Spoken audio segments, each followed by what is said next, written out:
puzzlers, we own the night. Puzzle mania fills the room. Hearts racing, we feel the zoom. Victory is almost near. Speed and fun, we have no fear.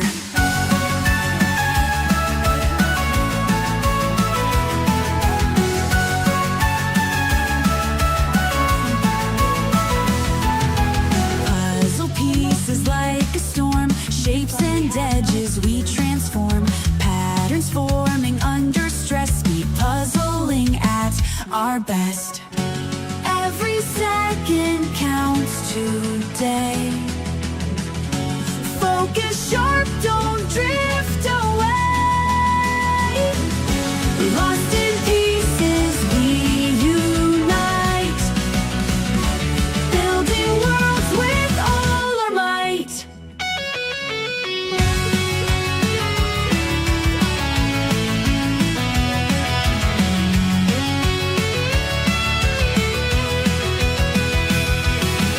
Whispers humming in the air, laughing, dancing without care. From the chaos, order springs, puzzles solved in joyful flings.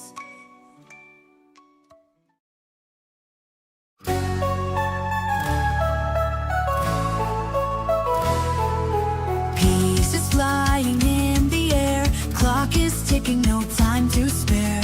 Colors blend into the scene, solving puzzles like a dream.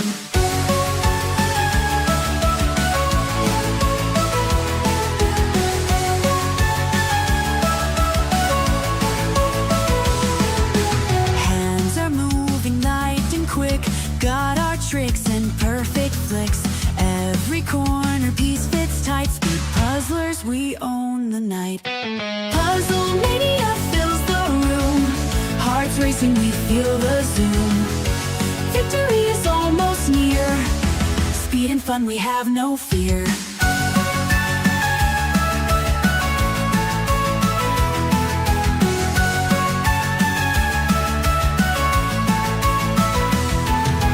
Puzzle pieces like a storm. Shapes and edges we transform. Patterns forming under stress. Speed puzzling at our best. Every second counts today. Focus sharp, don't drift away. Lost in pieces, we unite. Building worlds with all our might.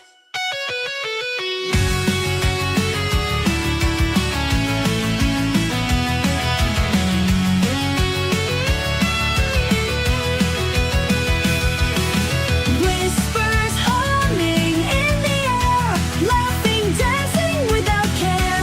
From the chaos, order springs, puzzles solved in joyful flings.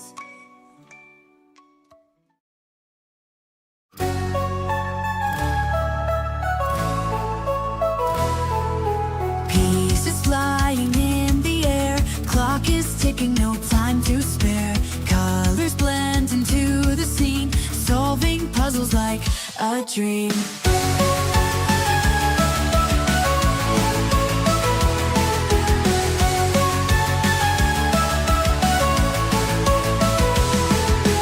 Hands are moving light and quick, got our tricks and perfect flicks. Every corner piece fits tight. Speed puzzlers, we own the night. Puzzle mania fills the room. Hearts racing, we feel the zoom. Victory is almost near. Speed and fun, we have no fear.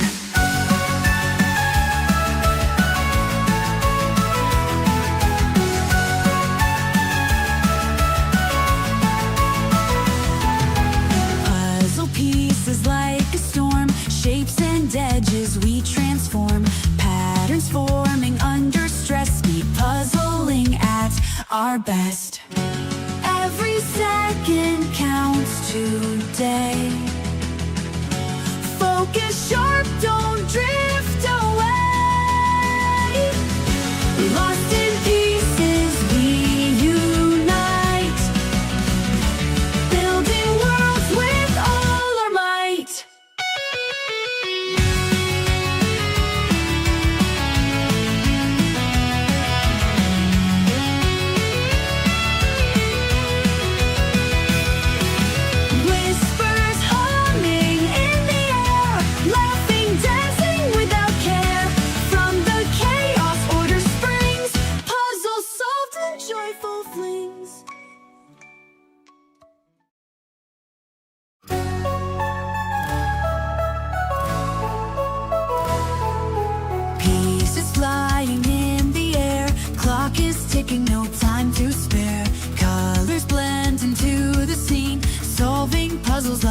a dream.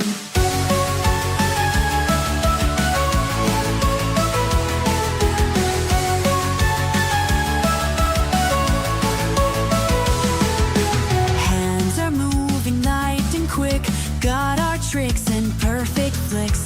Every corner piece fits tight, speed puzzlers we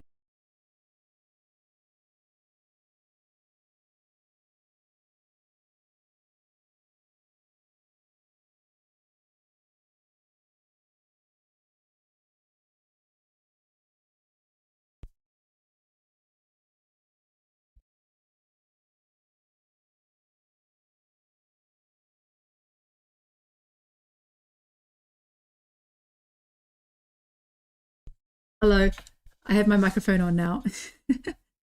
Greetings, everybody. Welcome to tonight's competition. Can I get a wave from all the participants? Hello, everyone. Hello. And there's Fuji. Yes, so we are at EJJ number 99, which is just one away from EJJ 100. And yeah, kind of crazy to think that there's been 100 Euro Jigsaw Jams by now. So yeah, if you have any ideas what we can do to make a live stream number 100 special or fun, write in the comments. And yes, Fuji, nice to see you again. I saw a bit of you on the weekend. Yeah, we're meeting a lot this month. So yeah, we for those who don't know, we spent 24-hour puzzle marathon together in one team. So we have seen each other over the weekend, and now we're back for an EJJ. Yes. Exactly. Yeah. So that was yeah, quite a wild experience. I'm still recovering. I don't think I've quite caught up on sleep yet. No, me neither. Like I pretty much got back and then kind of passed out immediately, and then slept until like 1 in the afternoon the next day. It was rough, but like I could do it. Yes. Tomorrow if I had. Yeah, I think we might be having a bit of internet problems because you're cutting out a bit, and I noticed that half the screens are not showing the video. Yes. Fuji, how about you just keep chatting about the 24-hour, and Eric's just gonna help me check something for a moment. All right. Yes, I'm going to then take the floor for a little bit. I hope everyone is already very excited about this mystery puzzle that we're going to be seeing today. As far as I know, it's also an unpublished one, so it's going to be very, very exciting to see what it is. And I'm just going to keep talking about the 24-hour marathon because it really was a huge experience. It was in Belgium this weekend, and we mostly did Jumbo puzzles, if anyone knows it. They are the ones that are producing Jan van Hasteren and Falcon and the Vasgate puzzles. So those were pretty rough for 24-hour. And I'm not sure if Michelle can hear me, but apparently my sound is cutting out, but not Michelle's. We're going to have to see that. I think she's not hearing me at this point. I can see her camera flashing though.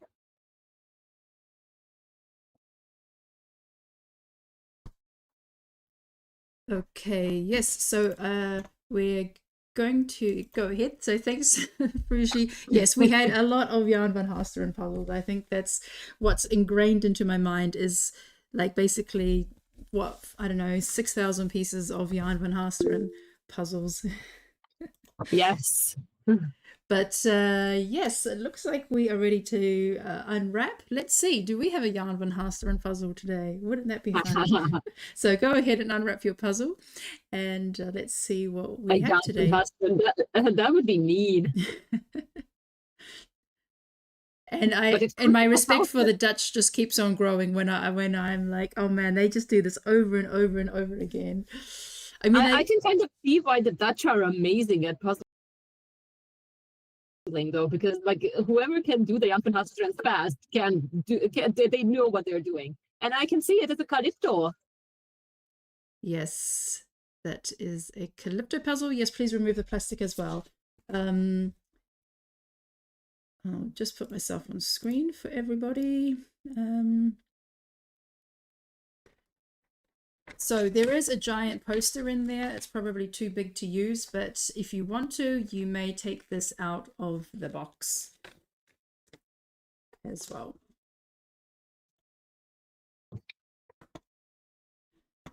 Yeah, so just make sure that the lid comes off, take the poster out if you want it. Otherwise, put the box, the lid back on, and then we'll be ready to go in a minute. So as always, the time limit is 2 hours. And yes, we have about 87 participants in the meeting right now. Okay, looks like we are ready to go. So, oh, we're actually early. It's not even 7 o'clock yet. I still have 2 minutes, Michelle. Yes. You're hurrying. Yeah, how did that happen? Usually it takes 2 minutes for everybody to take off their wrapping paper. I don't know why it's done so quickly today. Let's talk for one. Yes. Any funny memory you'd like to share from the 24-hour marathon, Fuji? Well, my most favorite part of the entire thing was actually the live music that was happening on a Saturday night. There was a group of 4 people walking around with wind instruments, and they were doing like covers of like favorite pop songs, mostly like 2000s and before. And it was just very, very atmospheric. And I love that kind of live music, which is not too much in your face, but they were like walking around the entire hall, so each table could enjoy it a little bit.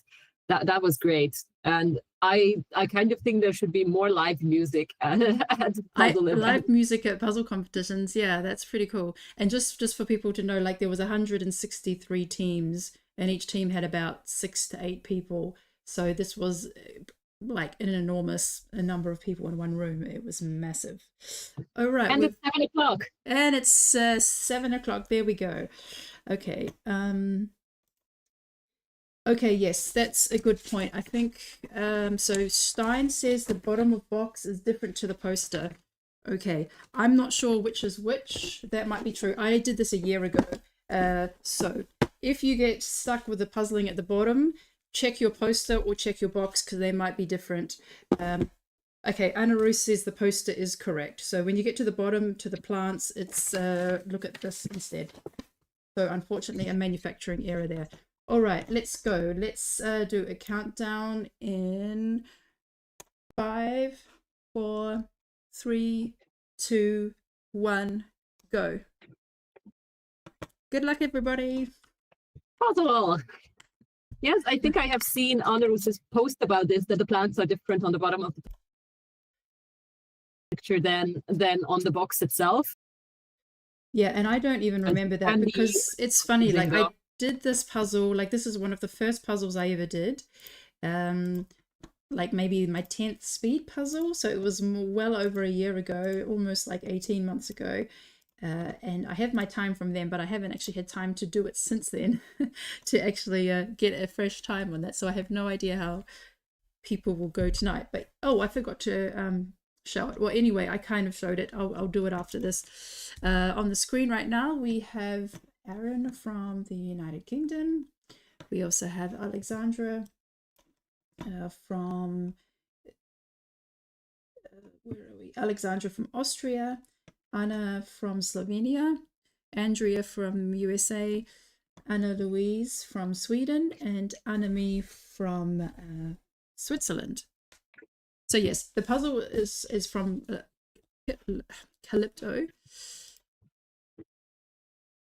And the puzzle name is La California, as you may have been able to tell from the poster.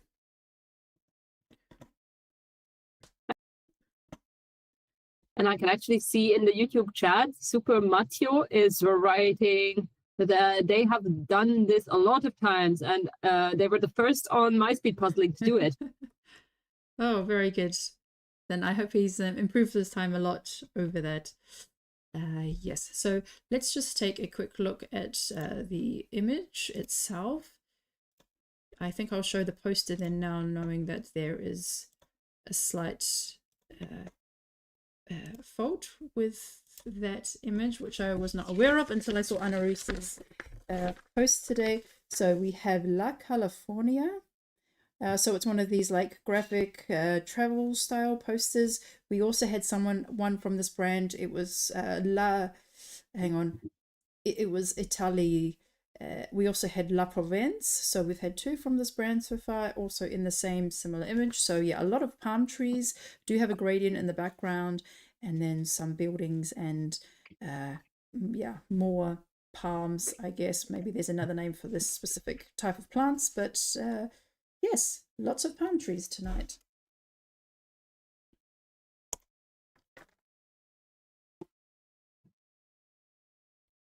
How did it go for you, Michelle, if you still remember? You were saying that you have done this a long time ago. Yes, well, I was just a brand new fresh speed puzzler, and this was when I basically decided that I was going to do the Euro Jigsaw Jam. So I started ordering all different brands that I could find from Europe, and this was one of the first ones that I did, and I think it was actually fine. Like, I didn't struggle with it, and I remember at the time it was pretty hard because of the palm trees, but you do have that gradient in the background, and some of the palm trees are very like dark green and others are more brown, and you also have different sizes. So I was able to get through it even as like a brand new beginner puzzler. I'm trying to look up the times on my speed puzzling just because I'm interested. I don't even know if I've logged that one. I don't know if my speed puzzling logs go back that far. But yeah, we have Anaroos from the Netherlands, who happened to show today on Instagram that she has done this puzzle. She was practicing some from this brand that she borrowed from her friend. Also the Italian puzzle. We have Aria from Indonesia, Astrid from Denmark, Aurelie from Germany, Barbara from Austria, and Bibi from Denmark. Yeah, have you done any from this brand or from this style? I have. It was actually one of the EJJs, the La Provence one that I did, and I struggled with it quite a lot. But otherwise, I like the brand itself. I think it's a pretty enjoyable one. Yeah, I wish they had a larger selection.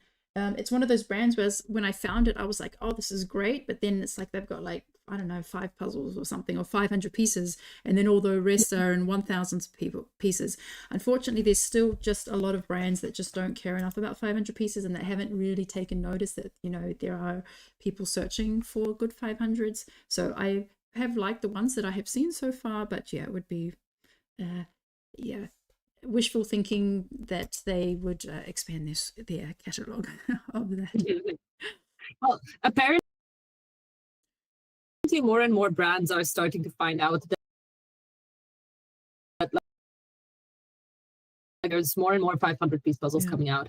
Yeah, Fruji, you're cutting out a bit. Is your microphone plugged in correctly, or is there? I'm afraid it's my internet. Okay.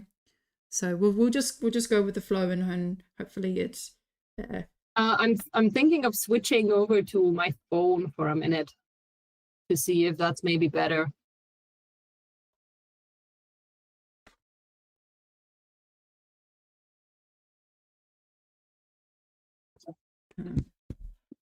Okay. Yep. So yeah, at this point we can see some people are starting with the border already. We've seen that Ari is making a great start there on the border, and as well as Astrid. Barbara looks like to be doing more of a sort. You can see the pile on the left, that's the letters. So it's got white letters on the blue sky background. Yeah, and I'm interested to see what Anna Roos is doing. She seems to be doing also a more detailed sort. Maybe she's pulling out the colourful buildings. I think she's also got a pile of lettering just put off to the side as well. But yeah, let's keep moving and see who else we have with us today.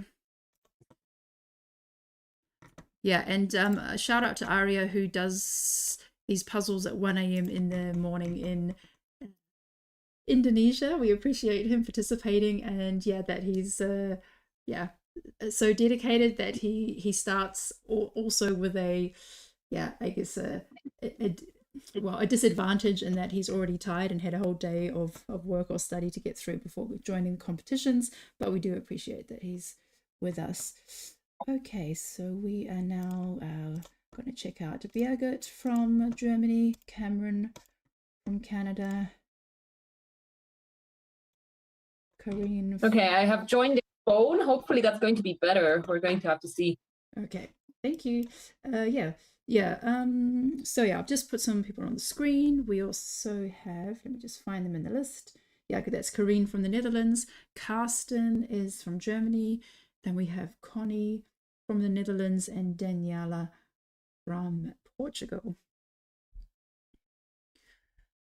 Yeah, and I like how Birgit is doing, quite a detailed sort as well. So she's picking up each piece and then placing them in a pile. Sky. So what is there to sort? So we've got red rooftops, we've got the blue sky, we've got white lettering, and we also have two main palm trees. So the two biggest palm trees have like orange fruits on them. I'm not sure if it's supposed to be coconuts or dates, but there's some orange fruits there. So that's also an interesting place to sort. And those palm trees are the brightest. They're more like yellow and green with these bright orange fruits in the middle, whereas the other palm trees are only fronds and a bit more like darker colors. It also looks like on this screen, a lot of people are doing an upfront sort instead of going for the frame. Only Cameron is working on the frame so far. Yeah, on the previous screen, there were some others who were working on the frame straight out of the gate. But yeah, it looks like people were at this stage are a bit more sorting.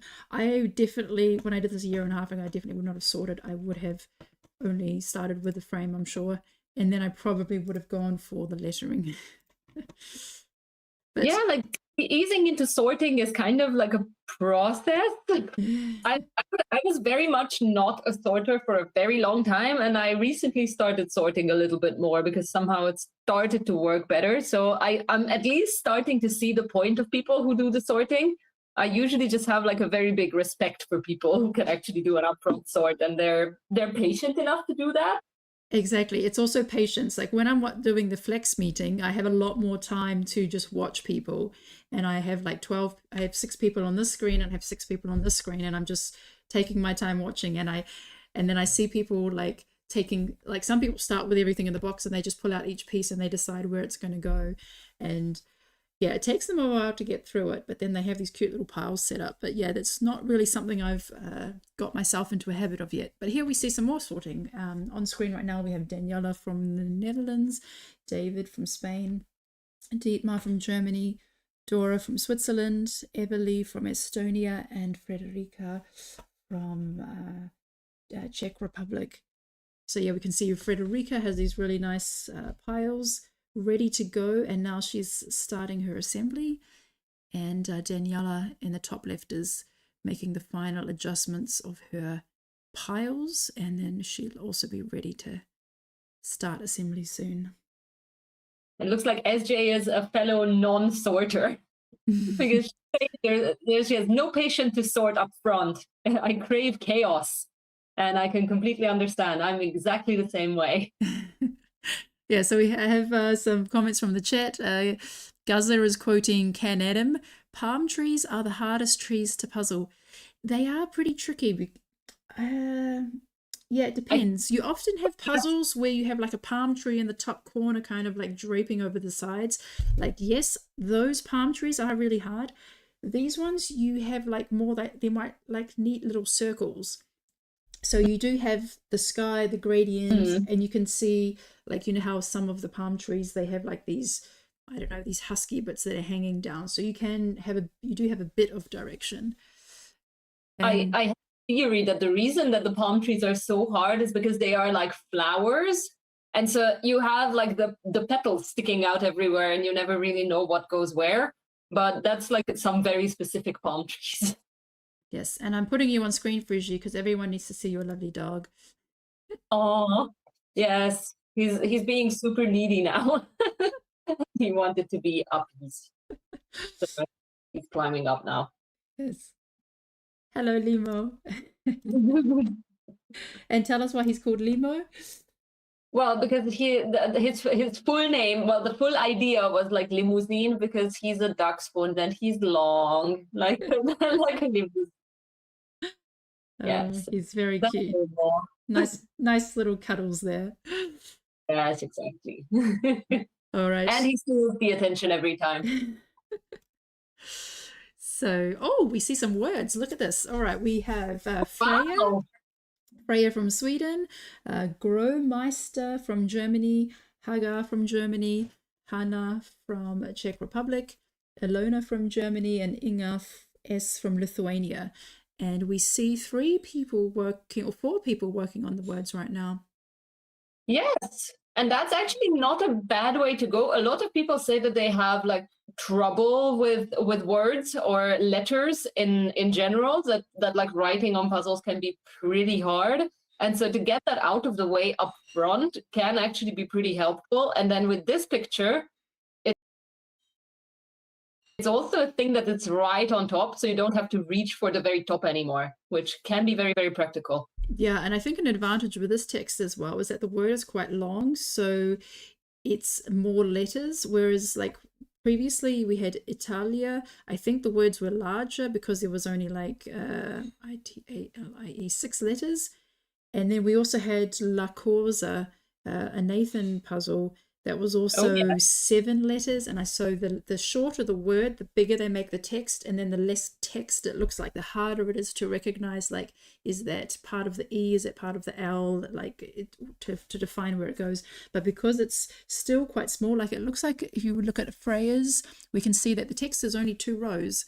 And so there, when you pick up a piece, you've got half a letter on it. So yeah, I think it's a lot less intimidating compared to something like Monaco. Yeah, so it makes it much more doable because you can recognize what part of the letter you're seeing on the piece. Once the letter is really big, that's when like you just see a curve, and it could be a C, it could be a D, it could be a P, it could be anything.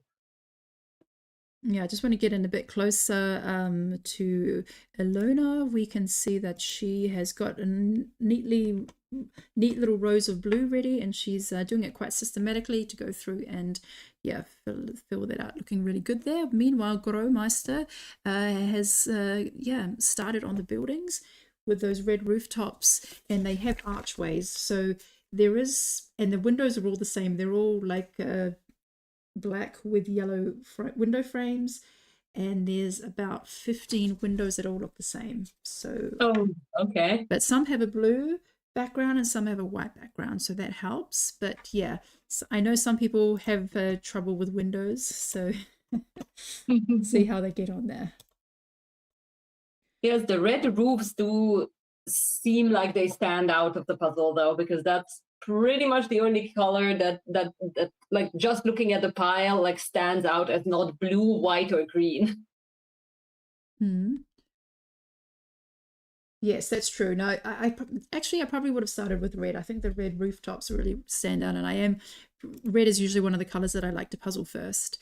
And Matt points out that he really likes this brand because the boxes are really nice, and when you have them on a shelf, they look really pretty. And it's true, they're quite compact, and you do have like the picture on the spine.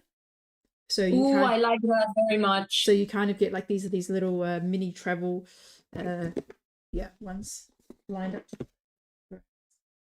So on screen right now, we've got Irene from Spain, Irma from Switzerland, Katarina from Germany, Janine from Germany, Yata from Finland, and Jessica from United States. I have actually just realized why the dog is being so needy and up in my lap. I hid his toy on top of the desk. Oh. That's why he's up here. Oh, that's good. Oh, he's very cute. Nice to see him making a cameo appearance today. So he's very welcome. You have a live mascot with you, so we're happy to have mascots and live mascots as well. Well, we have cats on the tables all the time, and it's time for a dog to also be on a table. Yes, but luckily you're not puzzling right now. Yes, exactly. So on this screen, we can see 3 people are working on the top row with the letters, Irene, Janine, and Yata, but also Katerina is making a great headway there on the buildings. You can see, yeah, so there is one like bell tower, I guess you could call it. There's one tower that's sticking out, clock tower. There's a clock tower that's sticking out, and that's the part you can see rising out of the red rooftops. Looking really good there. And yeah, we also have Janine's little mascot, which doubles as a timer, which is fantastic. She's got these little timer, the bunny ear timers. And we have mascots on Irma's table. It looks like a penguin, a unicorn, and something that's yellow. And yes, Jessica doing great on the frame. Almost the entire thing is there. And seems like she's going to be working on the puzzle. Or the blue parts, I mean. Obviously, she's working on the puzzle. Oh yeah, so today we did ask people the theme for the question was about marathons. So we did ask people like what their dream marathon would be. So if we have time, yeah, I might not have time to mention it during the competition, but definitely at the end we'll talk about it more, and also with the interviewees. But we had some fun ideas for marathons. So both Aaron and Yuka, so Yuka is here on screen at the moment, they both said they would like a marathon, a solo marathon of, drumroll please, 168 hours. And I had to ask Google, what is how long is 168 hours? And it's a week. So it's a week. Yeah, both Aaron and Yuka would like a 1 week long solo marathon. So I could see that happen at one point, to like literally have like a camp, like call it a camp, and an entire week of puzzle marathon, and you literally like have to do like the 24-hour marathon just for 5 days straight. Yes, and you will, and everybody brings like a sleeping bag and like a mat and has it in the corner, and they just go have their break and then come back to the puzzling table. Which is one of the funny things about the marathon. It's just funny, like you literally, there are people sleeping in the aisles. Like you're like, oh, I'm going to go off to the toilet, and there's literally someone sleeping in the aisle that you need to like walk past, and people sleeping along the walls. There's people in chairs like just completely dozed out. So it was kind of made it quite a surreal experience. But yes, we're at 19 minutes, and we have on screen right now, we have Jessica W from Germany, Yuka from Finland, Kati from Germany, and Laureen from France, Leah from Denmark, and Lenka from Slovakia. And Lenka was actually there in the winning team, part of Check Us Out. So that was very nice to see. And we can see that Lenka and Kati are both doing fantastic on the buildings. They actually both started with the buildings. It seems like they're doing pretty much the same parts. Like with Kati, it's a little hard to see because it's like pretty zoomed in. But it does look like they're pretty much doing the same strategy, except that Lenka did the whole frame already. Yeah, so kind of building up from bottom up to the top. And you can see that Kati has also done a bit of sort, as is Lenka. So they do have the letterings already sorted out, just so that they're, and you can see that their piles, like the Lenka's pile is not so cluttered, considering she still has like half the puzzle to go, but she has, and she also has some more yellowish pieces pulled out underneath her frame, which would be the sunset that's coming up over the hills. But yeah, looking really great at this stage. And yes, Laureen has also done a fantastic job of sorting there. You can see she's got all those palms. Yeah. It also has a slight gradient in the sorting. Yes.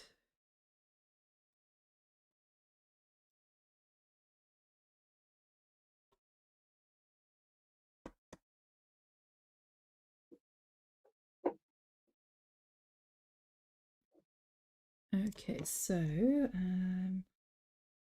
we also have with us, so we're up to the M's. We started at A, we're up to the M's. So we have good progress. Linda from the Netherlands, Lindsay from United Kingdom, Lynn from Belgium, Maita from Belgium, Melina from Germany, and Maria from, so Maria H is from Finland. And again, we see some of the lettering already done on 3 screens. 3? Yes. And everyone else seems to have done a little bit of sorting as well. And also Maria is working on the buildings in the bottom right.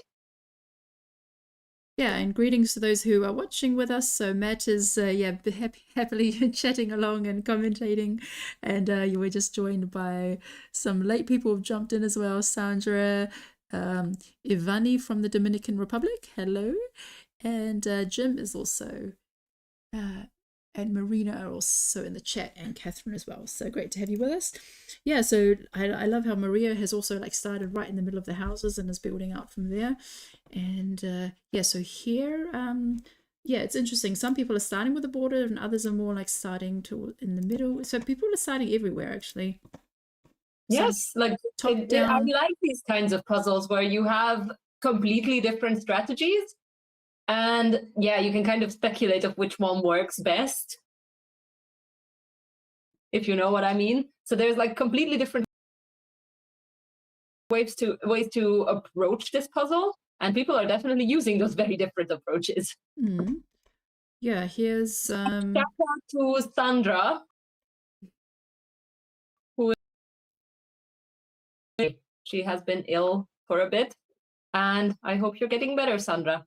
Yeah, we're happy to we're glad that you're out of the hospital, Sandra, that you're back at home with your family, and hope that you're recovering well.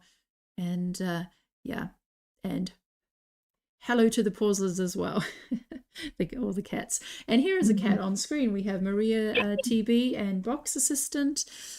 He's on top of the pieces, but she's working around him.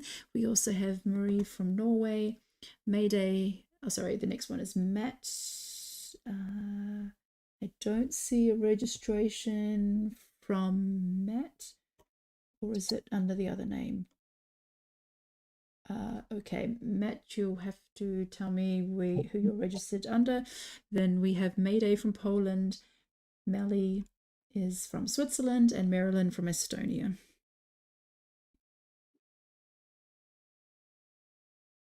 Yes, some great progress. Like Melly seems to have done the entire sky except for the sky part that is like behind the trees. Even though I think that's a different blue as far as I can see from the picture.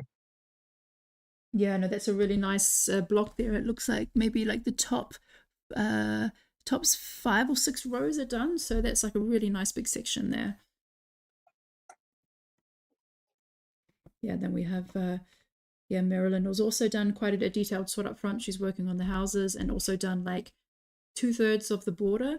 But yeah, she's got her little sections planned out, even the different shades. Like there's the blue sky, there's the blue with the lettering, but there's also the blue border. So she's even sorted out according to whether it's an edge piece or if it's got text on it or not.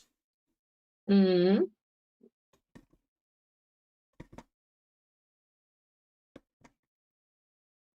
And yes, the box assistant is not the most helpful assistant at the moment, sitting on like the big pile of pieces there, kind of fucking away. So like you also have to like puzzle around the cat, which is an added challenge to the speed puzzle challenge in itself. Okay, so I've just been told Catherine Wass is Matthew Joyce. Okay, so the one who was on the screen before is Matt Joyce. That was Catherine. And Catherine is from United Kingdom. Okay, yeah, so just as a reminder to everyone, if you're using somebody else's account to use Google, you can, the best thing, and it's very important that your name matches the registration so that we know who you are. You can just log out, and use an incognito window. That way they won't recognize like your Google email or whatever and automatically take that name. Then you can just write whatever name you want to make sure that it matches. Okay. So box assistant is quite cozy there on the table. Let's keep on moving to the second half. We have some of the M's. Yeah, and just as I was saying before, this is EJJ 99, which means next week is number 100. So if you have an idea what we can do to make EJJ 100 special, apart, well, it is already special because it's an unreleased puzzle, but if there's anything else like a giveaway or something fun we can do during the live stream, let me know. I'm still suffering from a puzzle hangover from the 24-hour competition, or puzzle jet lag, so brain's not in the most most creative and full of ideas at this point. So we have with us Milka, and she's from Finland. We also have Mooney from Germany, Nadia from Indonesia, Natasha from Austria, Nikki from Germany, and Nora from Finland. And I actually love how specific Mooney was in her answer to the question. Because she said, my dream marathon would be a pairs 12-hour marathon in northern Germany. Simple, colorful puzzles would be great. If possible, no paintings. But it's a super specific wish. And we will see if some puzzle organizer fairy is going to hear it somewhere in northern Germany. Because that would actually not be bad. I would also be down for that. Yeah, that sounds pretty good. Yeah, a couple of people did say, oh, there has to be a marathon, but it has to be close to my house. So, well, when I say a dream marathon, I mean, that's part of my dream too. I would really like not have to like drive 2.5 hours after not sleeping a whole night. That would also be part of on my wish list if it was possible.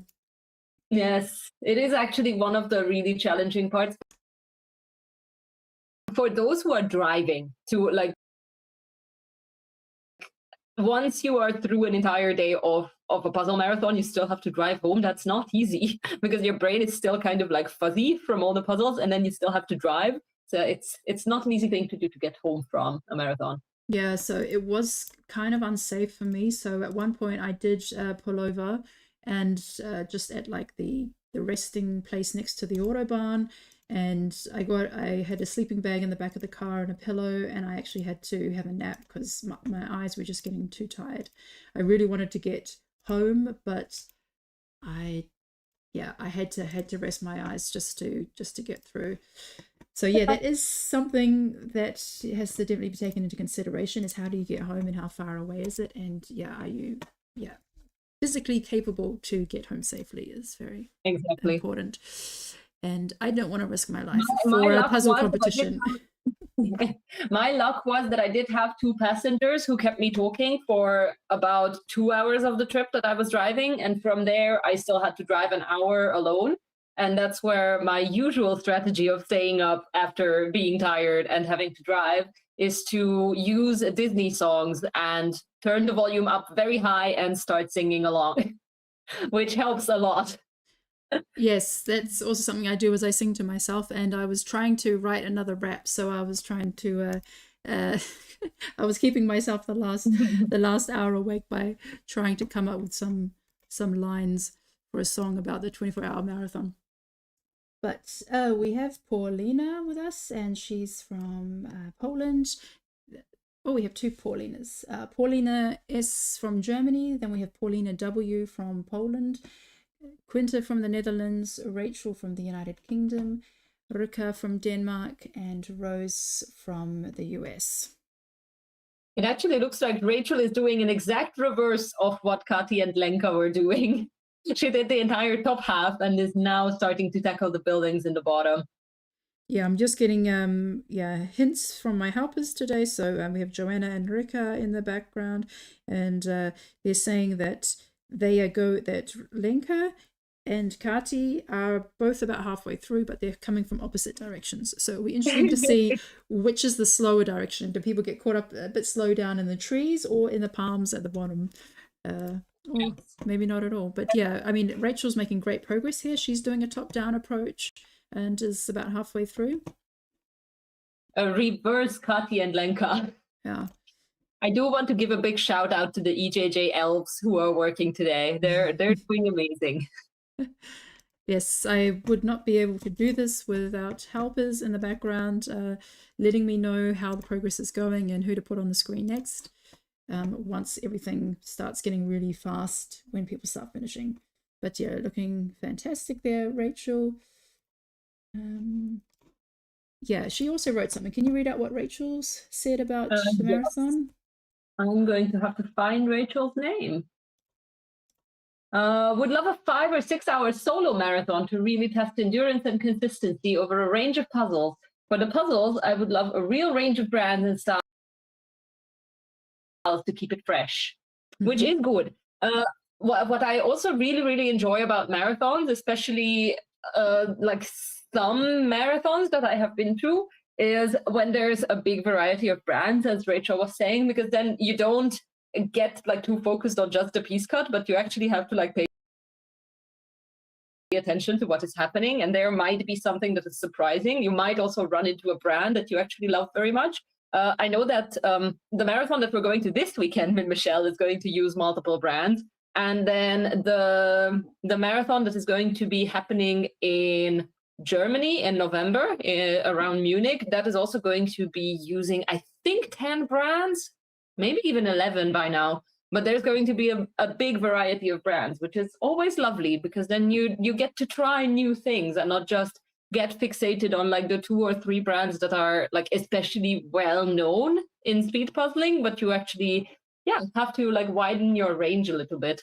Yeah, no, that's a good point, because you just don't know what's coming next, and you just have different images, but in different styles, but also different piece cuts to attend with. So yeah, that would definitely be fun coming up this weekend, and the other marathons around. Meanwhile, let's check out Sammy, who's doing amazing progress there. She's done the bottom half of the of the puzzle. I'll be interested to see at which points she rotates the puzzle and to do it in her sideways direction. So we also have Sana is doing a Semi is doing a reverse Rachel. Yes. We'll just have to take some people's puzzles and put them together, and then we get some complete puzzles. And then Valentina in the chat is also saying that they had a marathon in Ghent as well, which I completely forgot about. That was happening as well. And they also got a great variety of brands. So yes, yay to varied marathons. Yes, so we have with us also Sana R from Finland, and we also have Zana VT from Finland, Sarah from Sweden, Saka from Czech, and Saskia from Germany.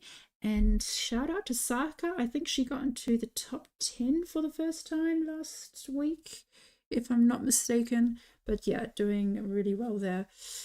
And it also seems like Shaka is really close to the top 10 right now as well. Like she's doing incredible progress. Like I can't exactly see the top of the puzzle because it's a little bit closer to the camera, but it looks like she's working on that as well. And the bottom of the puzzle is pretty much done. Yeah, so it looks like we're closing in on, we're at 34 minutes. So maybe some people might be finishing soon. But yeah, Saka is definitely doing a lot there. Let's just quickly check with Kati and Lenka just to see where they are at.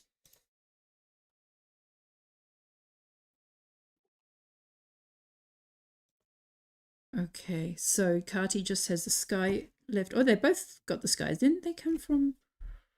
Oh no, we couldn't see before. Okay, so they're both Kati and Lenka have the sky left. Very good.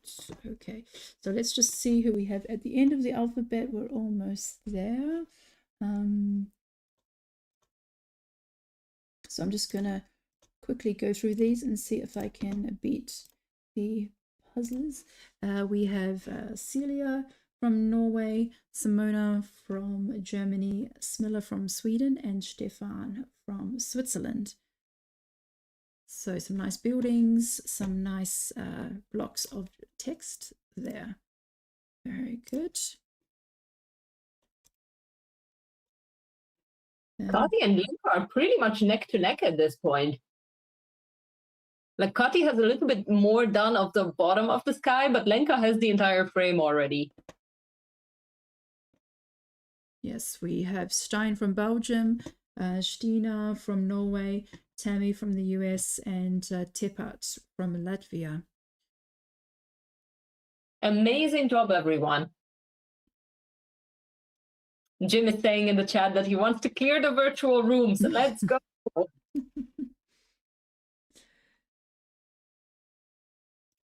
And we're Fine. almost Great. there.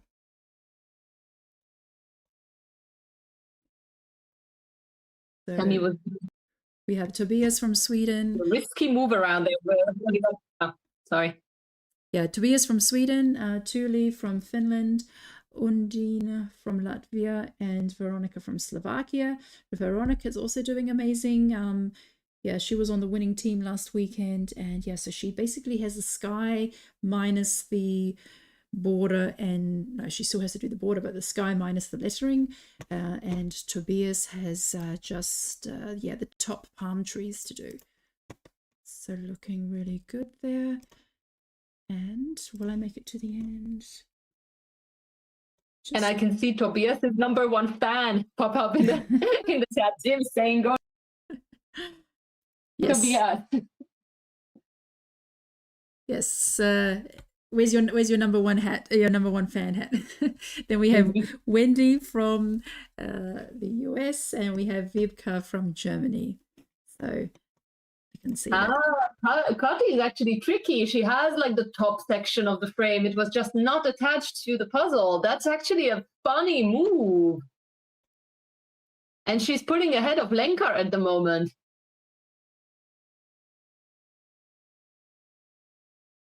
Okay, so on screen we have Kati, Lenka, Rachel, Sammy. And let's check in on Astrid as well. And Andrea. Yeah, so Andrea's just got those top palm trees to do. Astrid has the sky to do. But yeah, everyone's looking really fantastic here. I mean, we're at 38 minutes, but it looks like Kati has just a few pieces of the lettering left to go. Yeah, that was a very tricky move with the top. So she had that built, but just out of view, was it? Exactly, tricking us into thinking she still had to do that. Yeah, it would be good if we could have a bit of a wider angle on Kati. Maybe she's able to arrange that for the next one. And here we go. Is the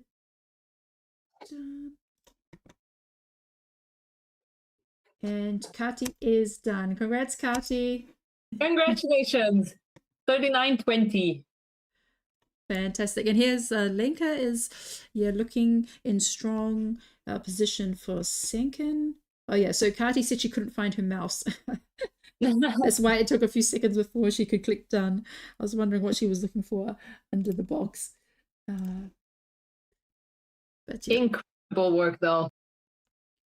Yeah, so it's this one is a trickier one. I mean, definitely with the palm trees. I think that I think people do lose time in the palm trees, and I don't know. I'd be interested to know if it's harder, like the trees at the bottom, which are very dark, or the trees that are just scattered and repeated multiple times across the image. Like you could also see that on Rachel's puzzle, for example, where the palm trees are actually missing the centerpieces. And she's most likely going to be filling those in a little bit later.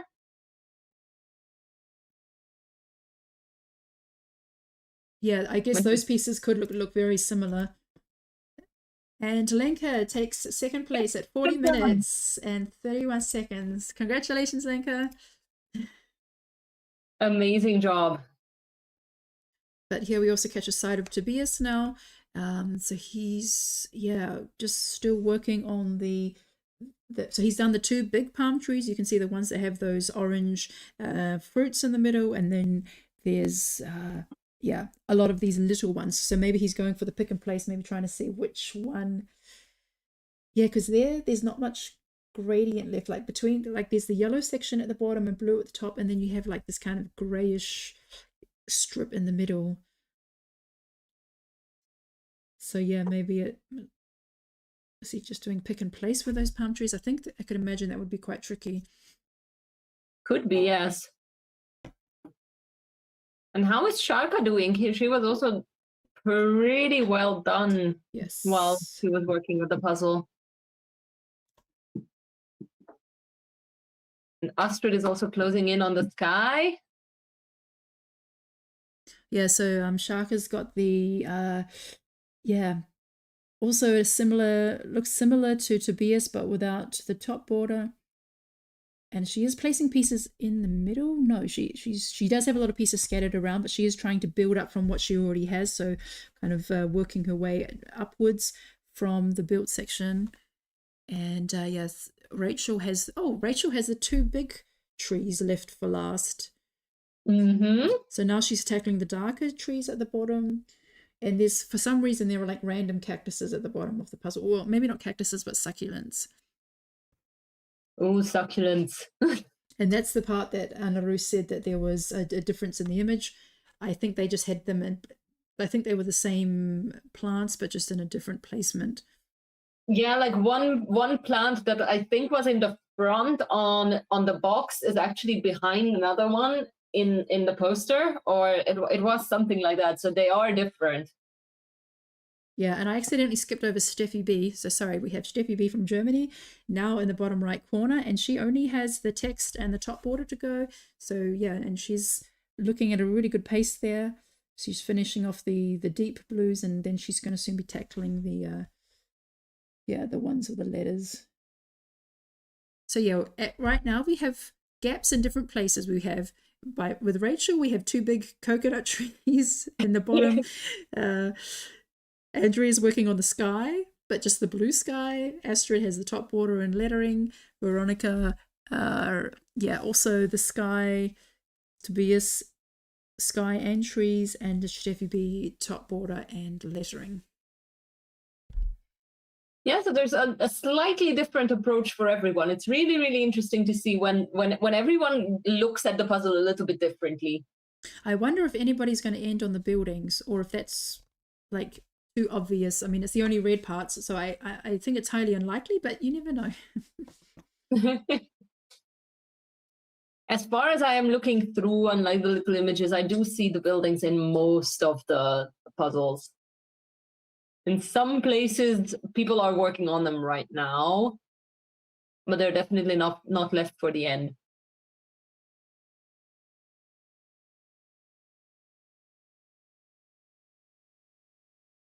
And I actually want to point out, like, Andrea's answer to the marathon question as well, because she says teams of 5, so everyone gets to puzzle lots, but still have snacks. My right idea is that for the last 10-15 minutes of a marathon, the whole team can puzzle, so no one has to miss out on an ending and can truly sprint to the finish. Yes. No, that would be really fun. Congratulations, Andrea, 3rd place. Amazing. Yes. Yes, I'd love to know more about her dream puzzle marathon ideas. So yes, hopefully we can chat to her soon. So we have any finishes coming up? Oh, here comes Veronica. Just the last pieces, 10 pieces in the sky left. And yeah, then I'm going to check in again with Shaka. And yeah, also like to see how Sammy is getting on. No, this is looking really good. Amazing progress. And Veronica is pretty much done. Just a couple of pieces left. Go, Veronica. Yes. So the winning team last week, I mean, we've seen Veronica and Teresa, Lenka, Maria R, Simonka from My Speed Puzzling, and Barbara. So that was amazing. Oh, and Andrea says it was a California puzzle. Yeah, I think Andrea is from California. We can chat a bit. Let's see if we have some more finishes coming up soon. We're definitely going to see a couple of finishes in the next few minutes. Yeah, so I think we'll catch our podium and our 4th place as Veronica with 45.27. It was not a super speedy puzzle though, because we're at like almost there. Yeah, we're over 45 minutes now. And we only have 4 finishers so far. I don't think I have seen this happen in a while. Yeah, it's been a while. I mean, we had the Le Chateau, the one from Yellow, which was like a maze with the dragon, the very orange puzzle that also took a bit longer. I think that took into the 40s, which was unusual. But yeah, this is kind of like a mid-range difficulty one, I would say. but we're getting so used to having puzzles finishing in the low 30s. We're getting a bit spoiled. And Rachel finishes on 46 minutes, fantastic, and takes the 5th place. Great job, Rachel. And Sammy has already flipped her puzzle. I actually missed it happening, but the puzzle is now flipped and she's working on the top or bottom, whichever way we are looking at it now. Yeah, so Kati, I don't know, did Kati have time today?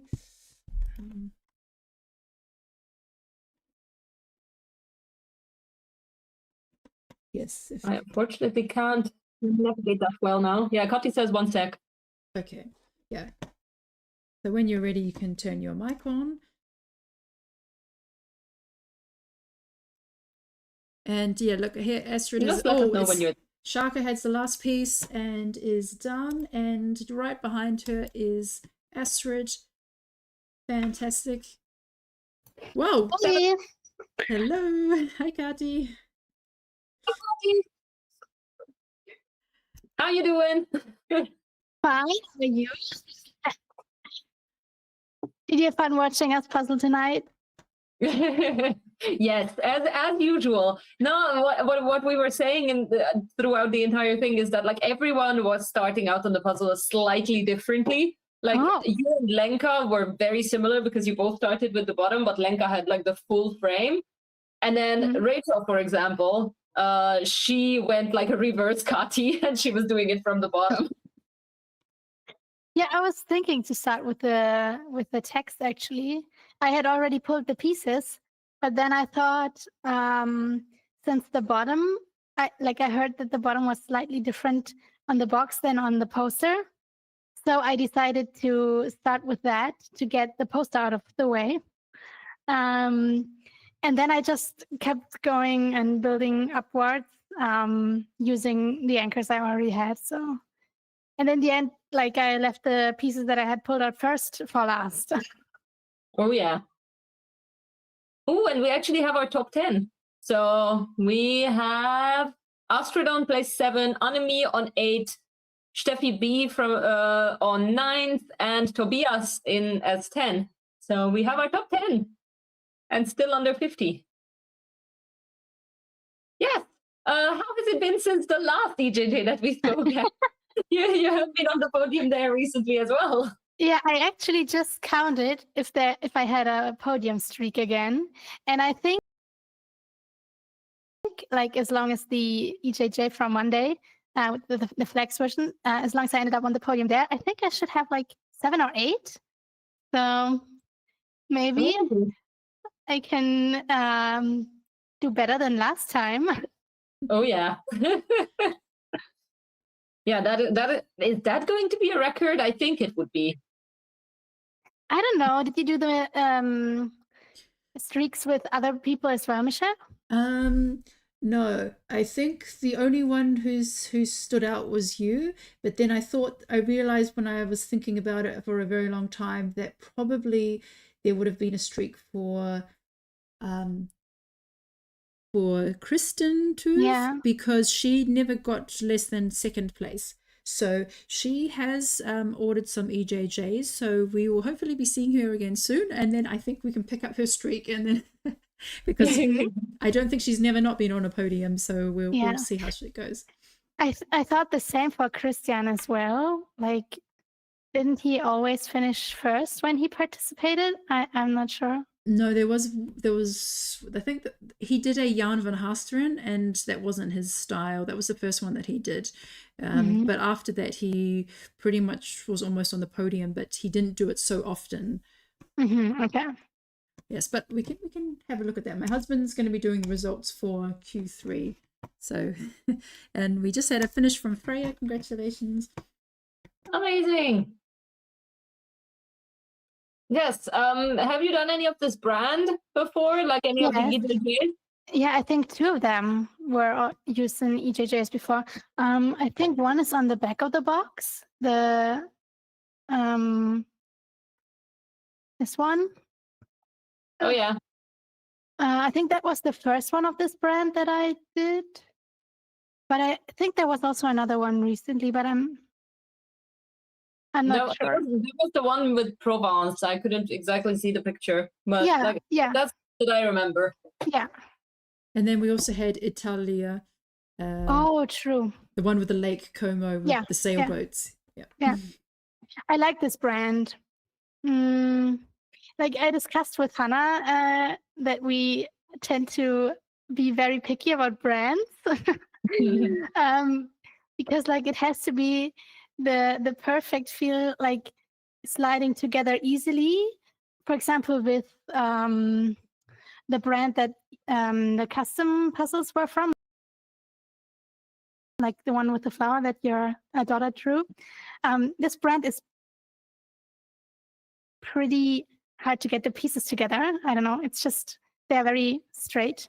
And then the brand from the Flex version of Monday is a bit too loose, and the pieces, like if you want to move sections, the pieces break apart too easily. But this brand I actually like very much. Although the pieces are also very, yeah, not bendable.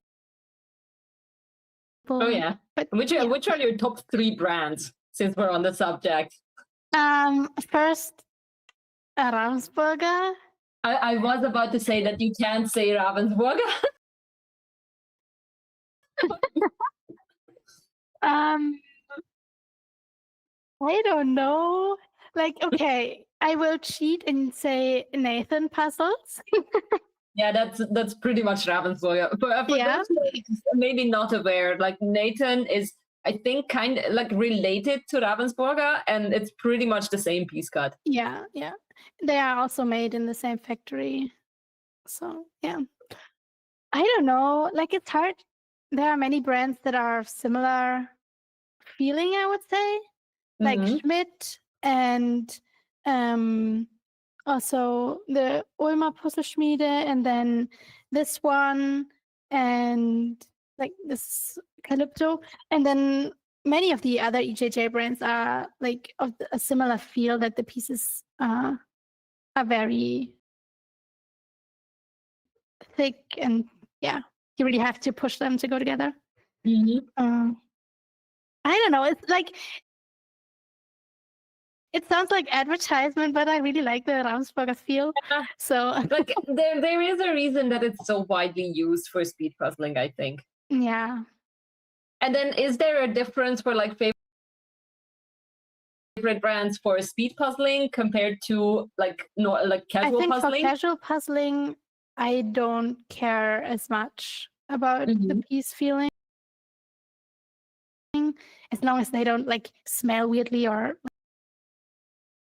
like feel clumsy, you know. But for speed puzzling, I really need the good feeling.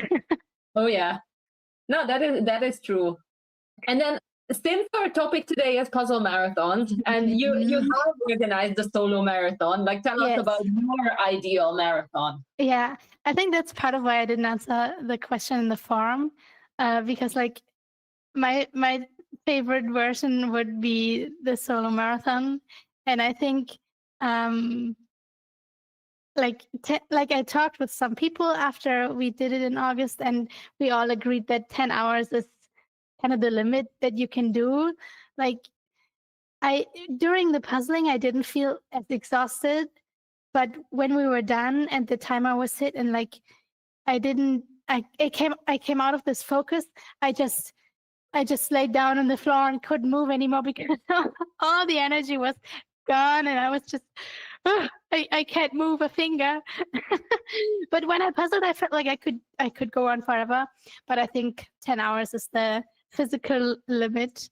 But apart from that, like I feel like the teams marathons are way more fun in a different sense. Like you are with your friends, you are hanging around in a very cool party setting, kind of, and you can go around and chat with other folks who are there. And for the solo marathon, you're just super focused.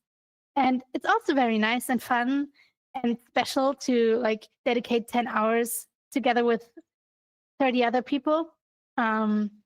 Yeah, but the Teams Marathon is still more like a big puzzle party, which is also very, very nice. And I'm looking forward to all the marathons I'm doing. Oh yeah.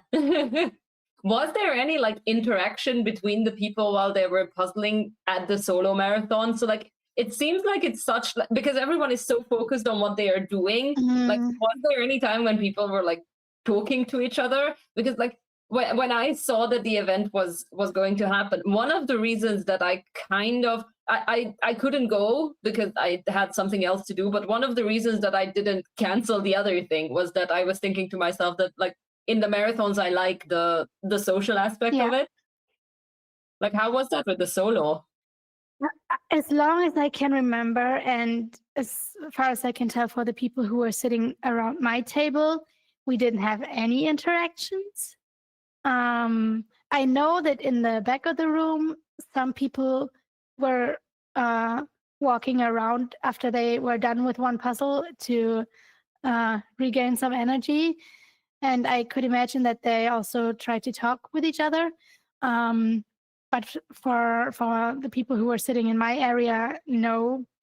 So I agree with your point that it's not even close to the social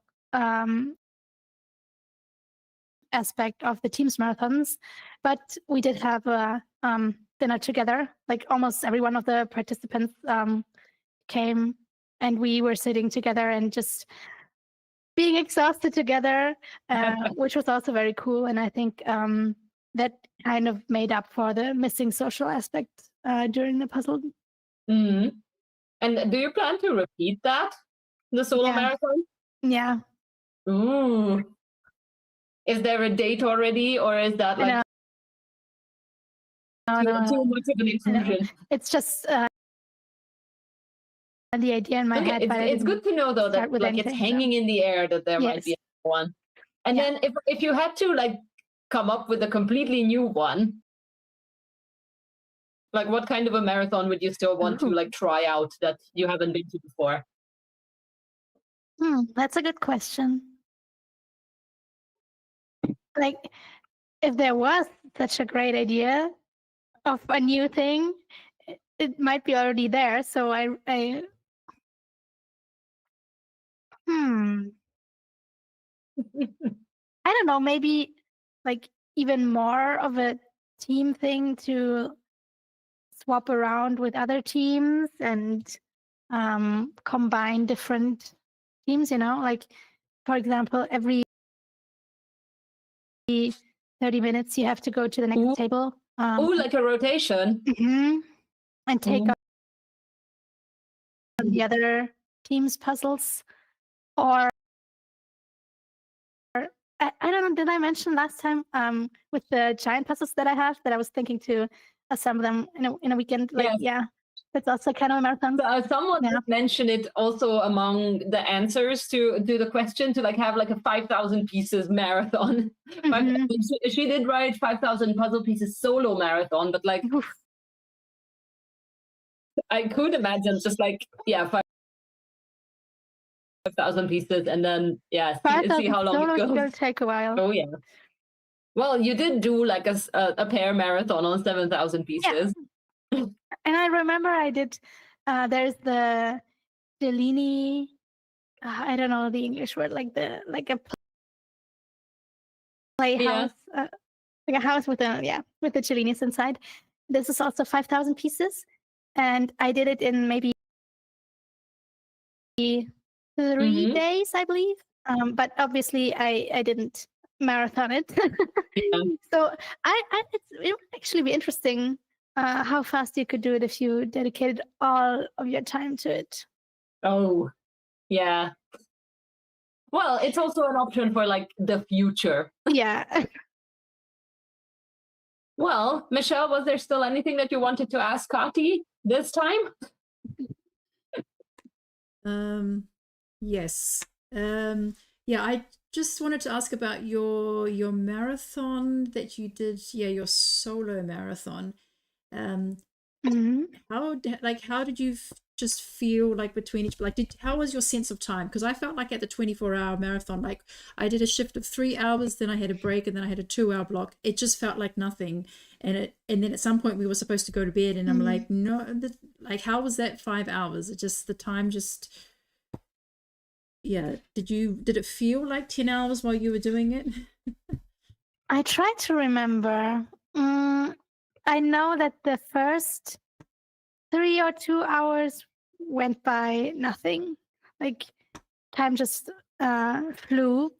And then I had to work on some difficult puzzles, and which was the reason why I really felt like I need to move on. I need to get back the energy, and it really felt like I'm doing this for quite a while now. But then luckily the food came, so this was the boost that I needed. And then the last half, I would say, went by as fast as, not as the first 2 hours, but still relatively fast.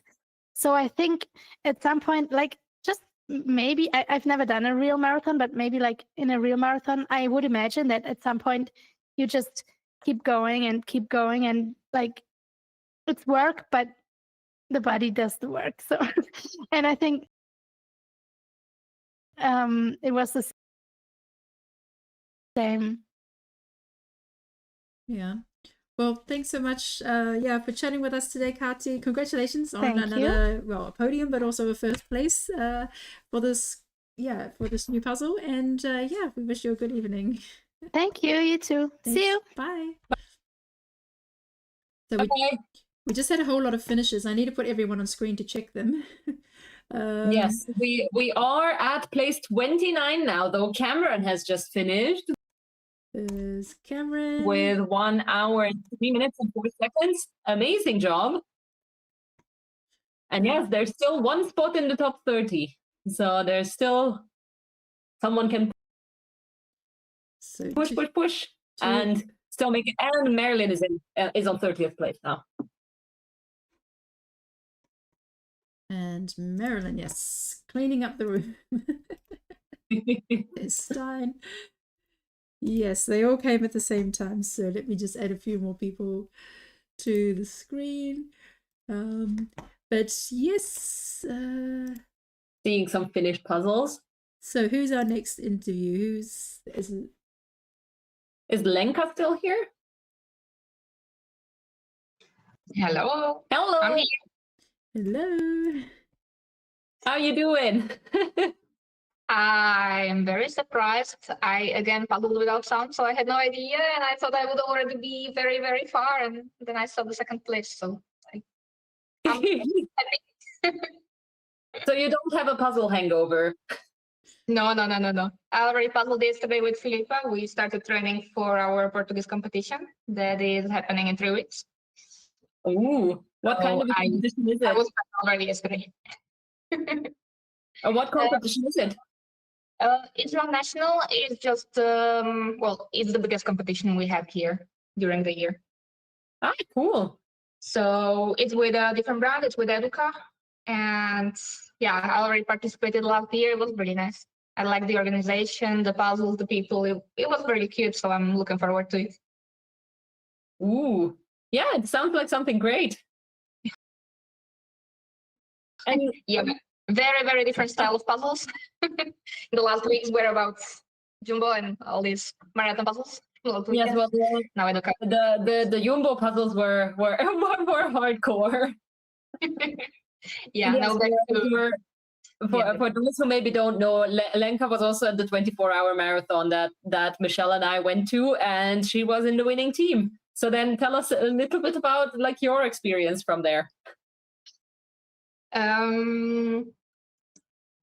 I think it was my first time in this marathon. I only did one back in August in Portugal with Educa again, and it was very different because there were only, I don't remember how many, but there were very few teams, and you pretty much already knew everyone, and the atmosphere was very different, and everyone was very tired, and there was some down emotions and so on. The puzzles were quite hard for us. Now at the weekend, it was so different. With many more teams. Yeah, the atmosphere was just crazy. So this weekend, I think the time went really fast, and also it was. I think our team was very varied, and we had people for any possible type of puzzles. So we did not need to struggle with the ones we could not deal with. We could always change because there was someone better to do it. So in this regard, the team was really well made, and I think that worked very well for us. Well, it definitely did. How many pieces did you complete in the 24 hours altogether? 22,000 and a half, something like that. Yeah, 22,000 pieces, which is a lot, especially considering like it was not just 500 and 1,000 piece puzzles, but also 1,005 and 2,000. And like somehow when you have like a 2,000 piece puzzle, that it's not taking twice as long as a 1,000 piece puzzle. I was very happy about that because this time I prefer the big ones. So from all the brands, all the styles, I kind of liked the big ones. How come? Why? Only crazy, but me and Veronica, we were doing as much of the big ones as possible. During some time we needed to skip as well, so we skipped a bit, but if not, we did all the 2000s. So why did you like them so much? We like it. I'm not such a big fan of the style of Falcon puzzles. Like the drawings don't speak to me that much. And for Vasgi, I like it in my free time to puzzle slow, but for speed, it was just yeah, it was bothering me a lot. I was lost. Oh yeah. So I found that one tricky, and I was just leaving the table when we got there. But for the Evan Hastrens, I kind of had the boss, Yeah. and I managed. Again, it will sound crazy, but I always knew what I was looking at. I was able to find the pieces there. So we were just doing pick and place with Veronica, and then the rest of the team was not doing so much pick and place, but they were trying to fill in all the rest of it. So it worked all together. It went well. So, yeah, but then it worked out pretty well. And then to like get to like the again to the theme of today, like what would your ideal marathon look like? Like what kind of a marathon would you want to participate in? So far I only did a 24-hour of team and the 10-hour solo. I think for me easier is to do the 10-hour solo because it's only 10 hours and I don't skip any sleep. So even though I need to puzzle 10 hours a day, that's what sometimes I do. Like, I normally take breaks, of course, but it's still 10 hours. I wake up normally, I go to sleep normally, and I cope better. For the 24, especially if I need to travel there. Yes. So I do like to puzzle in these 24-hour teams, but I find that very, very difficult. I also did with Maria last week the EJJ that was pair marathon of the 4 puzzles, and I also loved that. So maybe a pair marathon with maybe more puzzles as well would be a nice idea. Yeah, the pair marathon does come up with a couple of people, so maybe a ferry somewhere is going to organize it. Yes. Michelle, did you still have any questions? Yes. How did you get home with all your puzzles on a motorbike? From the 24-hour marathon. I was really surprised when I saw your picture on Instagram. You had like 4 bags. Very conveniently no suitcases, but you had bags. So yes, how did you get home? So I did not travel with a suitcase. I actually went there with one half-empty backpack. And inside that, I had one shopping bag. So on the way back, I put one puzzle in the backpack and 5 of them in the shopping bag, and I took that instead of a suitcase. So yeah, it didn't have wheels, but I could still carry around, and it had a good shape and size. So I went with the shopping bag, and then I had transit. So between the flights, we already agreed with my husband how we would do. He asked me all the dimensions. He prepared all the bags, like, these number of puzzles will fit in this bag. Then we can put this in here and so on. So we figure out. And then after arriving from the airport to the airport, we just destroyed the shopping bag, replaced all the puzzles to the spots where we needed, and it was fine. So I had one backpack on me. Then we had one of these Ravensburger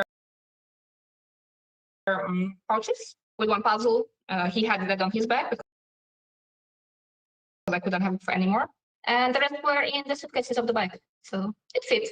We could have had more puzzles.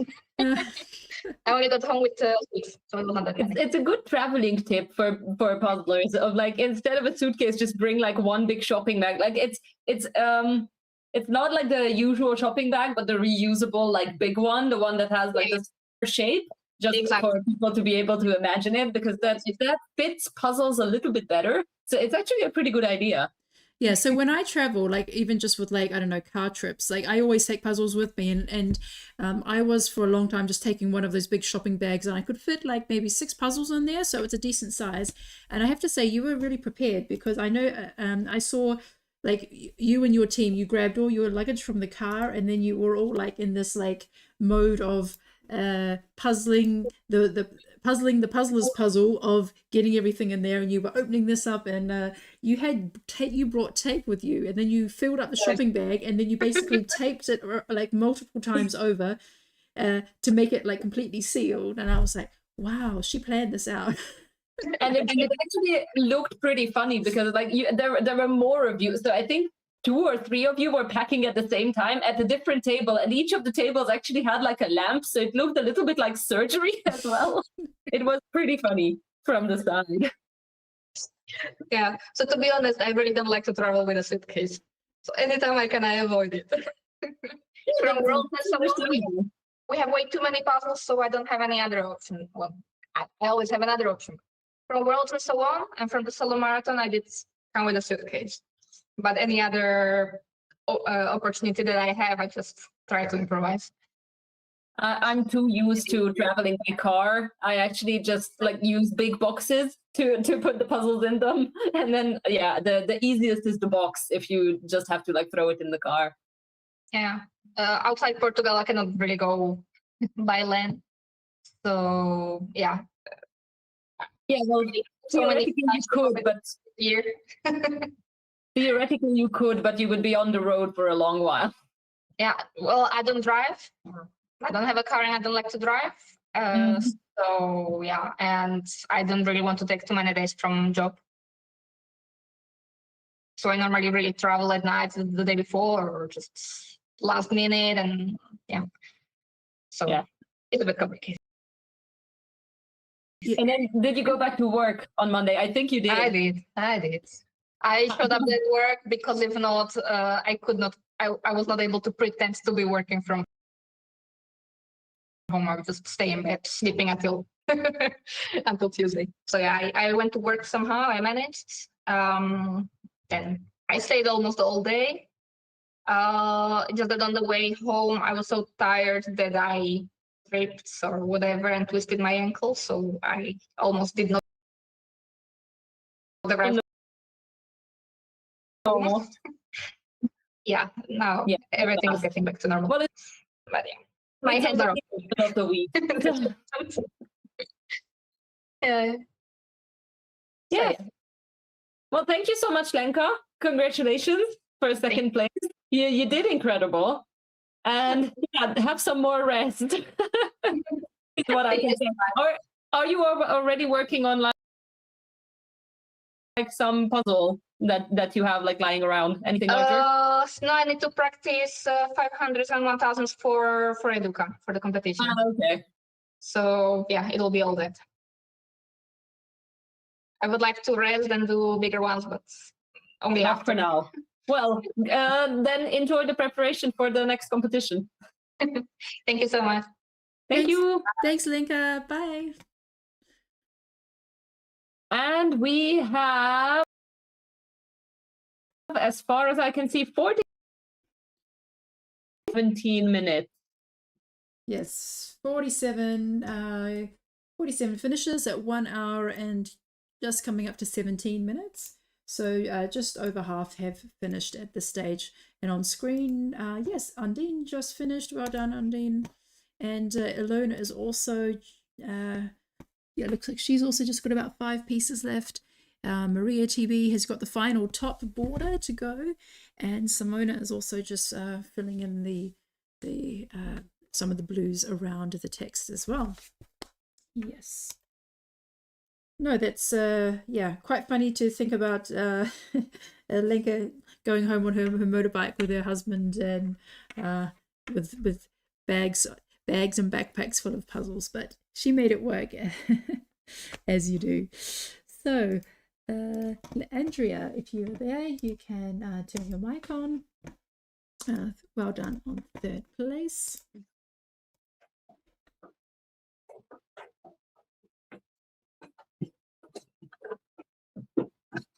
Hi, Andrea.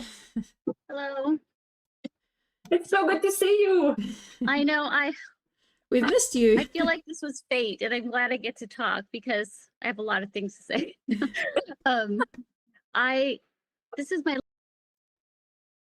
last puzzle that I have because we didn't order because of the tariffs and the price. So I knew I wanted to do really well, and I practiced the La Provence puzzle a couple times this week, which was very similar. So it was really good, like warm up. And then it was California. So I feel really happy about. So you're a Californian living in San Francisco? San Francisco, yeah. Yeah. So what does it mean? What did it mean to you to see like a California puzzle come out? What memories or what associations did you have with the puzzle? Or is there any recognizable landmark on the puzzle that like might not be so obvious for like, yeah, so someone who is not from there? Yeah, it looks more like a Southern California puzzle to me, but I don't know if anyone is familiar. There's actually a boardwalk puzzle of San Diego.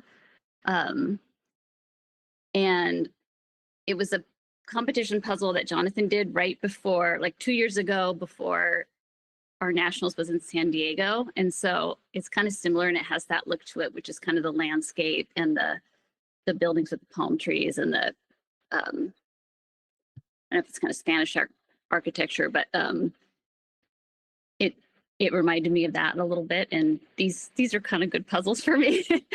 So that was good. So it was nice to have the California puzzle, and hopefully we'll place some orders the next time. But we were all a little bit nervous about the people have been getting unexpected tariff charges here when they order things. So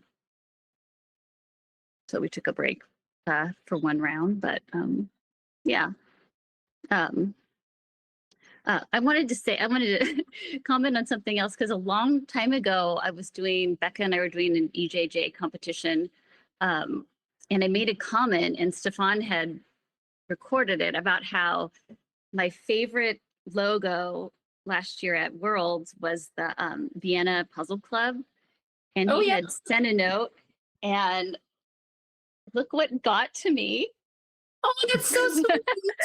Lena and Stefan made sure that I had one, and so they gave it to one of my local puzzlers, and now I have it. And I had to laugh because I have worn my USA JPA sweatshirt around all the time, and no one has ever commented. And the first day I wore this in my neighborhood, somebody stopped me and and talked to me about puzzle clubs and speed puzzling, and so I was really excited to have it.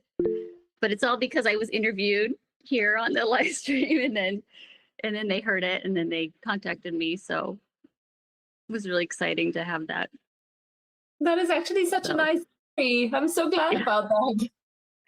So, and I can wish I lived in Vienna or somewhere else than yeah. Then you participate in more EJJs at the moment, and it's hopefully going to change very quick. Yeah, has it been very bad about how predictable is it at the moment with like the tariffs and orders? I think what's happened is the stores themselves sometimes like will assess the tariffs, but sometimes then if it changes in between an order, people have been getting bills from somewhere in the government like assessing an additional tariff, and you don't we would know what it would be from Michelle and we could trust that, but we don't know that something else might happen. Like we might get assessed another charge on top of that. So yeah, it's just hard to know. So yeah, it is what it is at the moment. yeah. I don't know, because I don't listen to the live stream when I do this, but if you're talking about marathons, I had an idea. Yeah, and I don't know if pointed it out. Michelle read it, but yeah, where I think I've only done a few marathons, but we always have to decide like who gets to start and who gets to finish. And so I had an idea that maybe, well, like I said, everybody should get to finish for the last 10 minutes. And that way it's just like crazy, try to finish as much as you can. But maybe even at the beginning, everybody could flip the pieces. And then as soon as the pieces are flipped, like the rest of the team has to step away. But then it would be everyone could start and everyone could finish, even if they weren't puzzling the whole way. But that's an idea I'm hoping someone will take on or consider. It is a very nice idea because I like the sentiment of how everyone is involved in both the beginning and the end, because those are the two parts that I really like a rush, because in the beginning it's like all the excitement, and then at the end it's like it's the ending of the whole thing and the applause and the craziness. So yeah, I hope someone is going to implement that at one point. And it's unlikely to change the outcome at that point if it's 12 hours of puzzling to just have 5 or 10 minutes at the beginning or the end. But I feel like that would be a really fun way, especially to end. So maybe Michelle will do that for her next marathon. Well, it is definitely something to. It's something I will consider. I think you told me at some point that you were going to do an online marathon. Did that happen? No, we did. There was a 12-hour marathon in locally in California. There were I think there were 12 teams. And it was mostly people from California. And we had 5 people, which was, I think you could have, I can't remember if you could have 6 or 8, but we had decided that it would be, we wanted to kind of get our team back together. And our goal was that the Reuters and I would have the chance to have Kelly and Becca on the team, because each of them were teams for that event, and Becca was going to be out of town. So we said, we'll just do it with 4 people. That's fine. But then at the last minute, Becca's plans changed. So we got to have those 5 puzzlers, which was like our USA team that did well and our world's team that did really well. And then we like 5, because then you can talk to people, go to the bathroom, have a snack, and 6 would be okay too, but 5 was nice because you got to puzzle a lot. And that one was really nice too, because we were about 150 pieces away from finishing the very last puzzle. So they did a really good job of timing the puzzles right and having just enough. But if we had 5 people at the end, we might have finished. Yeah, it might have worked. Yeah. It is a sweet spot though, the 5 people on the team for like 10 or 12 hours, because you do get like a big number of hours that you puzzle at the table. But yeah, like you were saying as well, you do get to like have a break, you can walk around, you can eat, you can chat to people. So there is something else to do apart from just like mechanically puzzling. Yeah. I had to laugh because my first break, the competition was in a library, and I went to get a snack, and I walked to the library, and there's actually like a puzzle sitting out that the library must have had. And my first instinct was, you know, on the way to the restroom to like sit down and work on that puzzle. And I had to say like, no, in the corner, like get back to your team. So that seems to be what puzzlers do, is just want to keep puzzling. So yeah. And then, do you visit a lot of marathons? Like, how common are they in the US? They're not very common. I think the first one was in Southern California last year that I knew of. And then this other one that we did was just 12 hours. But I was really lucky because Irina was supposed to do that mini marathon with her world's partner, and her world's partner got sick. So I got to do the one with Michelle that was about 2 weeks ago. And I didn't know until like 6 hours before that I was going to do it. But I think 4 puzzles was actually really fun too. I can only agree. Like I was participating in that one as well, and I wrote Michelle afterwards saying that like this was my favorite EJJ. Just do more of these. Yeah. Well, I'm trying to plan one for the next batch. I have to see how all the puzzles come together. It has to be like the right combination, and yes. So I appreciate your comment, Fuji, because that did give me extra motivation to think, okay, well, maybe I do it sooner rather than later, but we'll see. But yeah, it was really great that Andrea, that you and Rena, and you came, was it 4th? I think it was 5th. Okay, yeah, you were really up there, like considering also you were doing that in the middle of the night again, was it? Yeah, it started at 1 a.m. And we thought we wanted to get the cherry posies out because we're not very familiar with them, and because of the piece shape, we just wanted to do them back to back. And then we doubted ourselves on which one we should do last, and I kept saying, we're listening to the live stream. If we keep listening, someone will give us a hint about how to do those triangles. And telling her, like, if we just listen, we're gonna get some clues or get some help. And then at the end, it was like nothing. There was no helpful tips that we heard during that. It was pretty much just grinding away. Pick one color, eliminate, move on to the next one. Yeah. I think there wasn't any other strategy that I came across for that. It's too crazy, a bit too wild. Yeah, especially when every piece you pick up has like 3 colors on it. Yeah. Yeah, but I was waiting for really someone to say like, oh, I noticed this trick, and then we would get to hear it, but there were no tricks.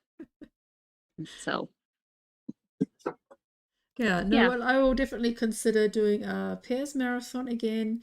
Yeah, I do have some other ideas which I will I have wanted to chat with Fuji and Jim at some point about again, because we had an interesting brainstorming session at Mama Tacos in Valladolid. We had lots of fun of ideas. Now that I've had some distance, I'm kind of wondering if they're very realistic. So I'll have to have a bit more of a review again and see if we end up doing. I think they are realistic. Without like hinting at any spoilers, I think they are pretty realistic. Most of them, some of the brainstorming, especially because it was, I think, the first day of Worlds, and we got a little carried away. So some ended up a little bit crazy, but most of the ideas are doable. Yeah. Yeah, so Andrea, what's next for you then? Do you have any competitions coming up, like locally in the States? The California state competition is in 2 weeks. Not too far from my house, so we will we'll do that. It's Jonathan runs that, and they have, individual, pair, team, and then the relays, which he does.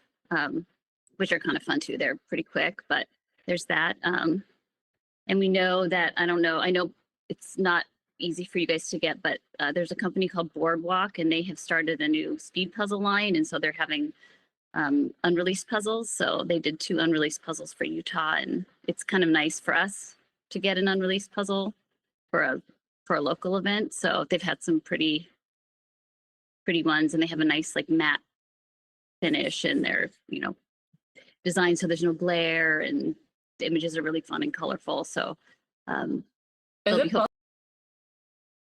a new possible image. online? Yeah, if you look up Boardwalk Speedmaster, I think their first 2 images are there, and they were rolled out in Utah, which is where their company Oh, is. there it is. Yeah. Ooh, one of them is like a guy playing on a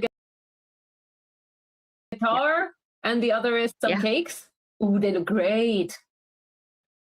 So, and their pieces are a little bit, they're not super irregular, but kind of like a cobble hill, maybe not as weird as Springbok, but they're more of a ribbony kind of cut instead of a super grid. So that'll be fun to see what they unroll here for people. So Yeah, it is an interesting brand. I got one from one of the US participants at Worlds this year, and I tried it out recently, and I actually love Boardwalk, and I'm kind of sad that it's not that available around here. yeah, they're bringing on a lot of new artists and a lot of different. They've got nice holiday puzzles, and yeah, I like them quite a bit. And then there was also recently like new information about US nationals, as far as I could see on Instagram. Do you know anything about that? It's going. The registration starts on Saturday. So I think they have their preliminary schedule set, and we know it's in Atlanta, but I haven't looked to see like what the hotels are or anything about that. But they, from what I understand, they are trying to host where different board members live, so that there's at least someone from the board who is close by. So Faith lives in Atlanta, and I think she was able to do the scouting around for the venue and the hotels. And Ravensburger did organize the DC one because it was with the game convention. But Allie lives in San Diego, so that's why they had it in San Diego a couple of years ago.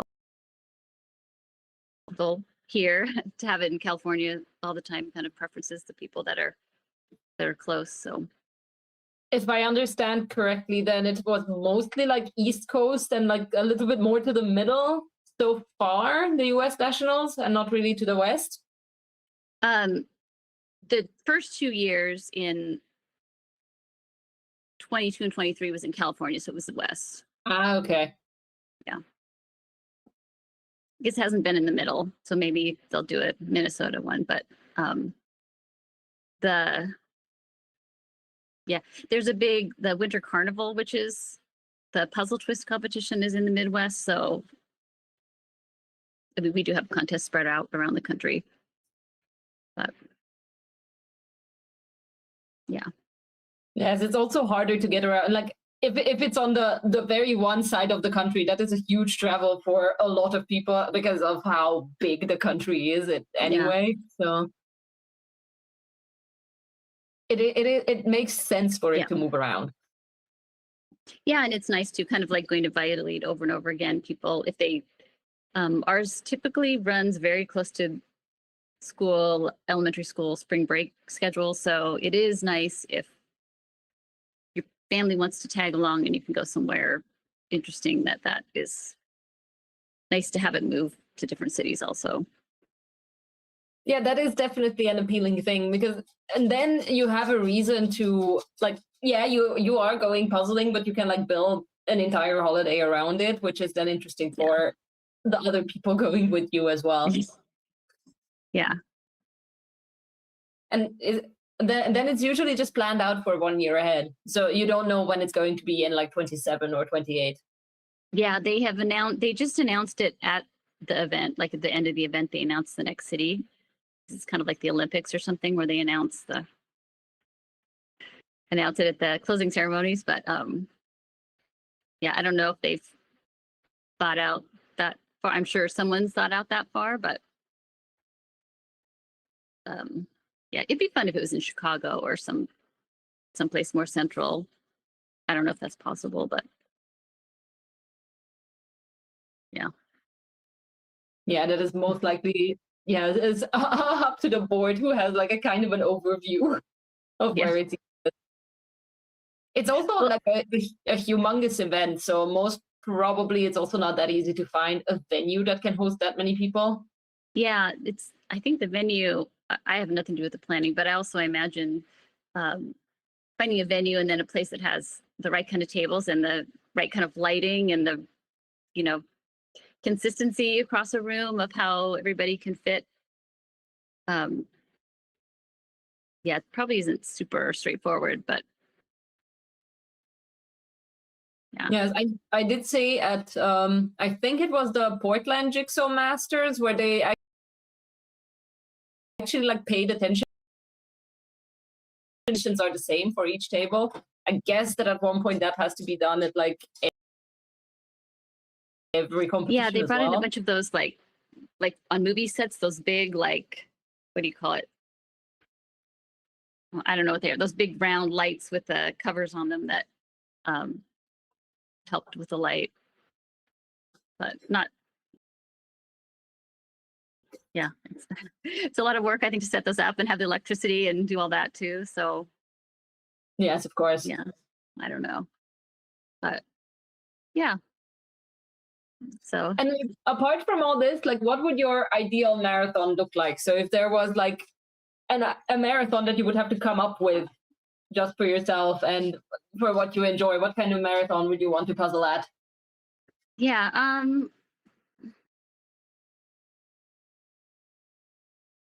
I liked what I can't remember. I was listening a little bit when there was a comment about live music. Like, I really think it's fun when there's things kind of going on. I would love it if there was like, I think I want more social, like food trucks maybe, or like a social area so that maybe you do have a larger team, but when you are done, you can go out and like, have some social time and catch up with people. I think the reason sometimes to have fewer people is because some of the venues, there's really nothing to do. So if you're not puzzling, you probably can't always sleep, and then you're just kind of waiting around. So yeah, food trucks, I will say, but I like to eat. Yeah, food trucks and music is good. I don't usually like music during an individual competition, but it has been fun during a marathon to have music on, and then some song comes on that people like, and people start singing in the middle of the night or something. I always find that like collective favorite oldie comes on, and then people kind of bond together. So that that's fun. I remember when we were in France, that kept happening, and I just wish that I could speak French and like knew these really fun sounding French songs, but I do like that. Or yeah. Well, that's interesting. You just mentioned France. I That's think- true. You were on that 24-hour marathon Yeah. in France with Karen and like the super team. Yeah. So how did you manage that? Like sleep It would have wise? actually been my next question. I Yeah. wanted to ask about the 24-hour one. Yeah, we Kiara had a very well thought out schedule for all of us. We ended up having 7 people, which she really probably would have done it with 6 if she could have, because she wanted to puzzle the whole time. But I think it was fun, except we got a really challenging puzzle. I don't know if anyone had watched that, but it was this like 2000 piece Nathan, and it was like big cats in snow. And so it was already a really hard puzzle that you would have to shape sort and kind of do by piecework, but then it was 2000 pieces. And so I think it took us 4 or 5 hours, even like working steadily. It was just a beast. So I'm okay having a hard puzzle, but I think a 2000 piece hard puzzle in the middle of the night was too much. And we were the only team that finished it. I think there were a few teams that were stuck on that at the end, which also isn't a very fun puzzle to end on, because I don't know, it was just too hard. I don't think I would have I like the Jam and Hosterson puzzles, but I wouldn't have wanted to do so many of them. I think like, so I think variety is kind of what's important. Yeah, and being surprised by what comes up. So I think it would be fun to have different brands also than, I understand the reason because probably you get a good deal or someone wants to sponsor it, but it is fun to have variety. Yeah, so I think exactly. Yeah, so with the one in Trier that Fruji and I organized, we had 3 different brands. And then the one that's coming up in Germany that's got multiple brands. And I think the reason why there is multiple brands is because it's being organized from someone like from the Puzzle Association or like one of the members. So it's not a business or as such, but I do know like for the bigger ones, like the one that we went to on the weekend, that was from Jumbo, and they only have 3 styles of puzzles, so that's what you're going to get the whole night. And the same with what you had in France, it was only Ravensburger and Nathan. I mean, but still within Ravensburger and Nathan, you have a huge variety of puzzles, and they also had some custom puzzles as well, some local French ones, which made it a bit special. Yeah, they were gorgeous custom puzzles. It might also be easier for like the organizer to, like, if I think about just the sheer number of the puzzles, unless you have like a very generous big sponsor, it's probably also hard to, like, for a 24-hour marathon to get one brand to give you,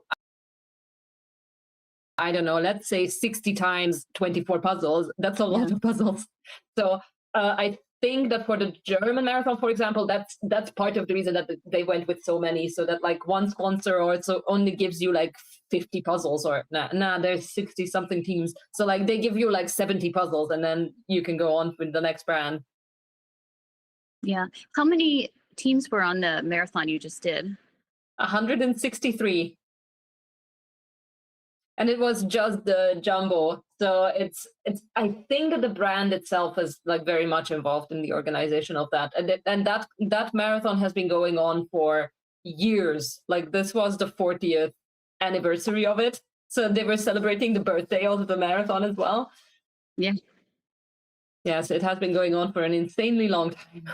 Yeah, that's a lot of teams. Yeah, it was enormous. I mean, it was in the venue was at the covered markets. So, so a big hall with like, covered. I mean, at one point I realized that there was sun out there. I could see the sun shining through. It was like I was not aware of when night turned into day until I turned around at some point and I saw the sun shining through, and I was like, there's sun, it's daytime. Like my sense of time is completely gone. And it just reminded me of when what I heard about casinos, that they don't have windows in casinos, so you don't realize that it's morning. Like you just, for gamblers, they gamble through the night. Because I worked at a restaurant that was part of a larger complex, which was kind of, and one of the businesses in the complex was a casino, and that was I remember somebody saying that it's so that people lose track of time purposely. Yeah. But there was actually windows there. It was just that we were in the very opposite end of the hall, so I wasn't looking in that direction and didn't notice that at some point it was daylight until quite some hours later. But yeah, it was a huge hall. It was filled with, how many is 163 times 8 people? How much is that approximately? That's 1,300 people, plus all the organizers, plus the families. I mean, there were kids there, there were babies. A lot of just people from the community were there. So I think there would be about 1,500 people at the event. It was huge. Yeah. That's the main point. Yeah, because they had people making food there, so there were people selling crepes. Then at some point it switched over. Then they were making like Belgian fries and sausages. They had a bar going the whole time, and it was a massive organization. But yeah, I think for the largest ones, I can imagine for the 24-hour ones, you need a massive sponsor, and so then it is going to be either like Ravensburger, Nathan, or Jumbo, or yeah. How was it in France? Like, how many teams did you have? Like, I know that there were accompanying Yeah, programs there was as well. 100 teams. And then there were some pairs and solo competitions throughout the 24 hours. This year, they're not doing the pairs and individual competitions, but they're having a 12-hour marathon that runs at the same time. So we know some people who are opting. So like Nate and Mug, you probably know the siblings from France. Last year did it with their parents. Their parents are opting for the 12-hour this year, and then the kids and their speed puzzling friends are doing the 24. So that's actually kind of a nice way for people to participate that maybe don't want to stay up all night, but they can be there for the excitement of the event. So I don't know if it'll be the same puzzles or different puzzles, but they're doing that. Well, Yeah. we're going to have to see that. Yeah, that's really interesting, because also I got an email today from the organizer of the 10-hour event that we're going to on Sunday, and there's actually a parallel event. It's a 6-hour marathon, so that's going to so the people arrive later, then they start the 6-hour, and then it will basically we all finish at the same time. And I thought that was quite a nice idea for like a bit more of like a kind of an entry level marathon to start at 6 hours. But yeah, so I think that's quite a nice idea to kind of mix it and kind of understand that there a lot of people want to be involved, but not everybody has the stamina for either a 24-hour, so a 12-hour seems quite doable in comparison, or in our case, a full day event for 10 hours. There's just some people who just want to hang out with some friends for a while and may not necessarily want to get up so early on Sunday morning and commit a whole day. Yeah, or like puzzling for 6 hours is like Sunday afternoon to me, so it's not really a thing. Yeah, but the thing is, there are not many speed puzzlers there. Like literally, like I think we know like there's like 6 teams at this. It's a smaller event. The one that we're going to on Sunday is a smaller event. I think there was like 6 teams. They're actually like speed puzzlers, and the rest are like people just like getting together with friends and just spending an afternoon together, like very community and local, which also adds to the charm about it. Like it makes it very, very cute. And people have like their baskets, and then they have like all their little, their baked goods that they've brought, like having little indoor picnics, and there just happen to be puzzles there. Yeah. And then my immediate crazy idea is to sign up for the 6-hour marathon as well. And then when you're on a break, you can go over to the 6-hour marathon and like work that with your team. Maybe we should do that, because we have a few of us on breaks, because divided by 40 hours divided by 6 people. No, hang on. 8. Yeah, you have 4 people puzzling and 10 hours. That's 40 hours. It fits out perfectly if you have 5 people, then it's 8 hours each. But if you have 6 people, it's like some people puzzle for 7, some people puzzle for 6.5. So yeah, there's a few of us that have some extra hours. So maybe we could do a 6-hour marathon on the side. That would be really funny. Yes. But then we're going to have to discuss that with the group. Yes, this sounds really funny, because then there would only be 2 of us on a break at the same time. So we would be doing it as like a 2-person team. As a pair marathon. Yes, we could do it, and then we just switch out, and that would be really fun. We just had the crazy idea. We might end up doing that this weekend. It's like, ultra marathon running where you run like 100 miles. This will be ultra puzzle marathoning something. We're going to have to. It'll be a week. We'll be puzzling for a week. I think that at the 24-hour, like the French marathon for April, I think it was not possible to enter both. No. Yeah. I think that idea was tossed out, but yeah. Yeah, so you said you had some things to share. Were those did you say everything that you wanted to? Oh, just the sweatshirt. Yeah, my sweatshirt, which I was so excited about, and just because. That's so nice. I love those kind of things, how people hear things and then like gifts are passed on through other people at Worlds and things like that. That's so nice. Yeah. Yeah, I feel like I've never met Annemie in person, but she was just in California visiting some family, and we were supposed to see each other, but we didn't. But she's coming back in December, and hopefully I'll have some puzzles for her. But it's really fun that I don't know her, but I feel like I know her because I've seen her interviewed and I see her name. And it is like a really interesting connection to make with these people. And it's just because of this, you know, little crazy group of people. But So you yeah, did meet up fun. with her, or you're going to meet up with her on her next I trip? didn't get to meet up with her this time, but hopefully in December. She had brought me some puzzles and she mailed them, so they arrived at my house. But the puzzles I had for her did not make it there. But I'll have a plan to mail them up to where she is if things don't work out. But I'm already planning how many suitcases I can bring to France because it is 2 weeks after US Nationals. And so I hope to have 2 full suitcases and maybe some extra for people since you can't order them and who knows what will be happening. But that is, I don't know if anyone listening is going to the French Marathon, but my hope is to bring copies of all the US National puzzles. And then the day before, have them all out at the, hopefully Nate and Mug can help me like work with the hotel to have them all out. And I thought maybe the day before people could have a social and with their teams or pairs, they could just like try all the puzzles and then move around the room that way. Well, I would like to sign up already. That sounds amazing. Yeah, Brigitte, aren't you going to that marathon? Yes, I am. I am. You need somebody for a team? Michelle. Oh, I was thinking, I'm not really sure if I can handle another 24-hour marathon. Yeah, no, I think I've stepped out of this one, but yeah. So you'll be going, Fuji. Then you can join Andrea's social and try out all the US national puzzles. Well, I have to figure out. Yeah. And Michelle was one of the first people that I asked for the team, so.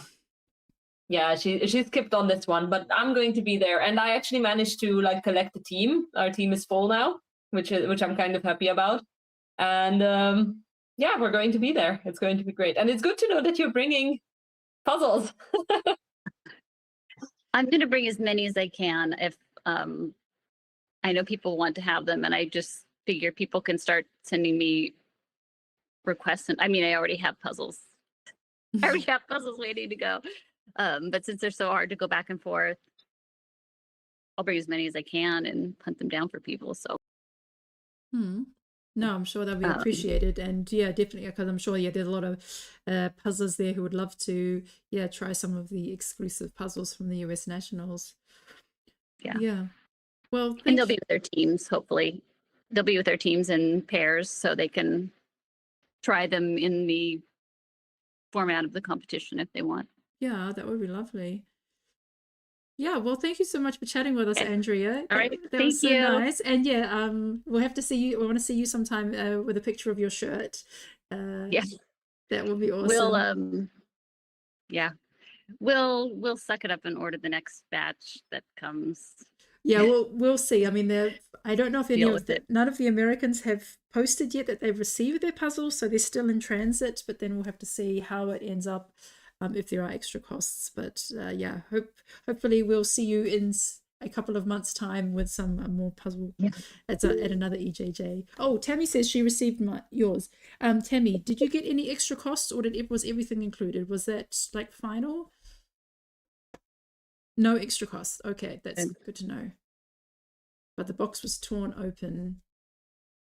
Okay, like it was ripped from the shipping company. Okay, so maybe they're opening things up and then closing it back again. Looks like they opened it up and taped it back up. Okay, but everything was there, and there were no extra costs. So yeah, we'll just have to see what the experience is from the other Americans. But yeah, glad that you were with us today, Andrea. Glad we had a California puzzle, and you were the perfect person to chat to about marathons. Thank you. All right, thanks so much, Andrea. Bye. Bye-bye. Bye. Thanks for the info, Tammy. Only have 4 minutes left of the competition. yeah, so we just had a few finishes just a couple of minutes ago. And yes, so 79 finishers at the moment. yes, so just a few minutes ago we had Stefan M finish and Hagar and Karsten, and on screen right now we have Aurelie, Connie, Lindsay, Marie, and Dora. Yeah, so that's yeah, so keep on going, got a few more minutes, and I think Lindsay's gonna make it. Yeah, she's got about 10 pieces left. Doing a great job there, She's Lindsay. going to make it. Yeah, and Marie is also close. She's only got the lettering left to go. But yeah, Connie also only has some of the sky left. So yeah, go, go, go. And in the meantime, Cameron has mentioned that there's going to be an interesting virtual and in-person marathon happen in Canada. The in-person is a standard team event, 24 hours. For the virtual event, you can use 6 board puzzles and then your own, or just do your own. And then it's like a wave, because they have different time zones in Canada, that they each start at a particular time, and then the next one starts a bit later according to their time zone, which sounds very fascinating. A cross-country marathon.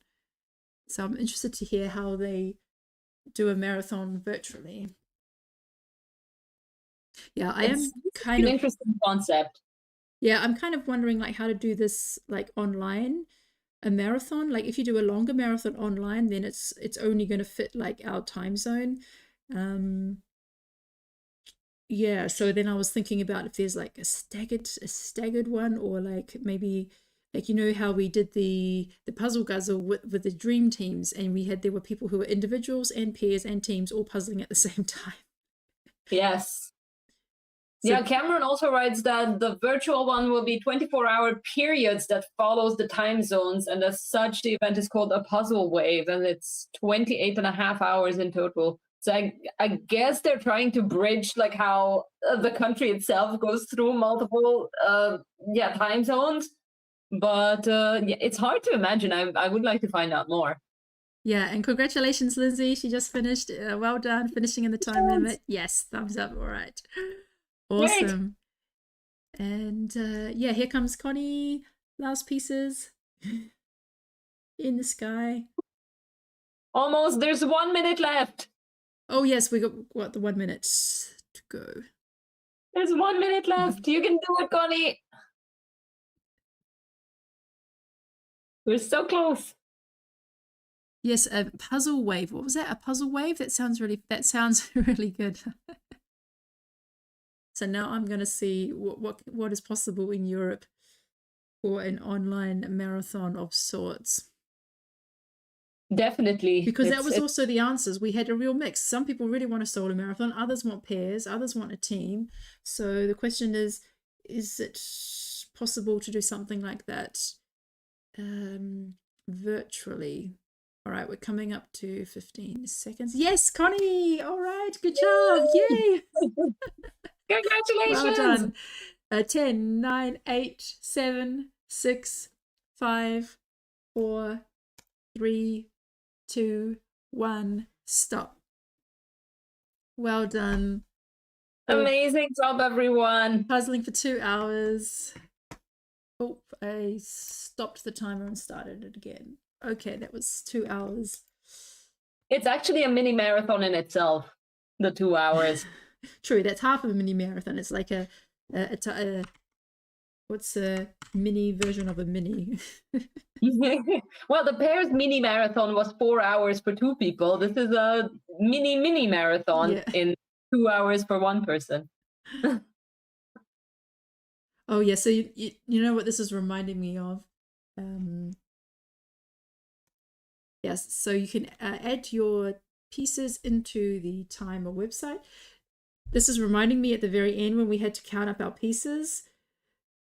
That was kind of a big job because we and other teams were in the middle or at the beginning of a 2,000 piece puzzle. And here you can have a 500 piece puzzle and you count the little packets of 10. But try doing that with like an enormous puzzle. And also at the marathons, they don't count islands. They only count what is like the largest piece. So what's attached to like in most cases, it's the frame plus some sections that are anchored. So unfortunately, all the little islands have to get taken out. And then you basically have to do this, counting all the extra pieces, but it's basically all the leftover pieces take up a whole table. So we were like counting like hundreds and hundreds. Yes. That was a big task. Yeah. And I ran away from it. Yes. So that I don't have to count. And then you had to go over to the neighbor's table and count theirs. And we don't understand French, so some people just said, go over here. So Caro and I went over to the other table and counted them. And then when we got back, then we got told off because we were supposed to go to that team and count theirs. But then some French people were counting. And I said, look, it's fine. Look, the French people are counting. And they said, no, but your team has to verify it. So well, if nobody explains it to us, then we don't know. All right. So yes. No, yes. So, no, Tammy, you did write to me, but I forgot. I just couldn't think in the moment about any Americans who had received their package. So yes, you were writing to me, Tammy, but it just lost my mind. So yes, some Americans have received their packages, and there were no extra costs. So hopefully that stays the same. And let's double check if everybody has put in their number of pieces. So I see 3 entries. Dora and Aurelia and Marie. Yes, okay, we have everybody's piece counts. So well done everybody for sticking with it. As you saw, it's not an easy puzzle. The times were shifted back a bit. Even the top puzzlers struggled a bit with it. So and we appreciated the chance to talk about marathons, and now I'm starting to get a bit more excited about the weekend. So thanks so much for joining me, Frigi. Thanks Dora, for puzzling, and thanks to the followers on YouTube and for chatting. So thanks everyone, and we'll see you at the next one, which is number 100. So we'll see you then. All right, good night everybody. Good night. Good night. Bye.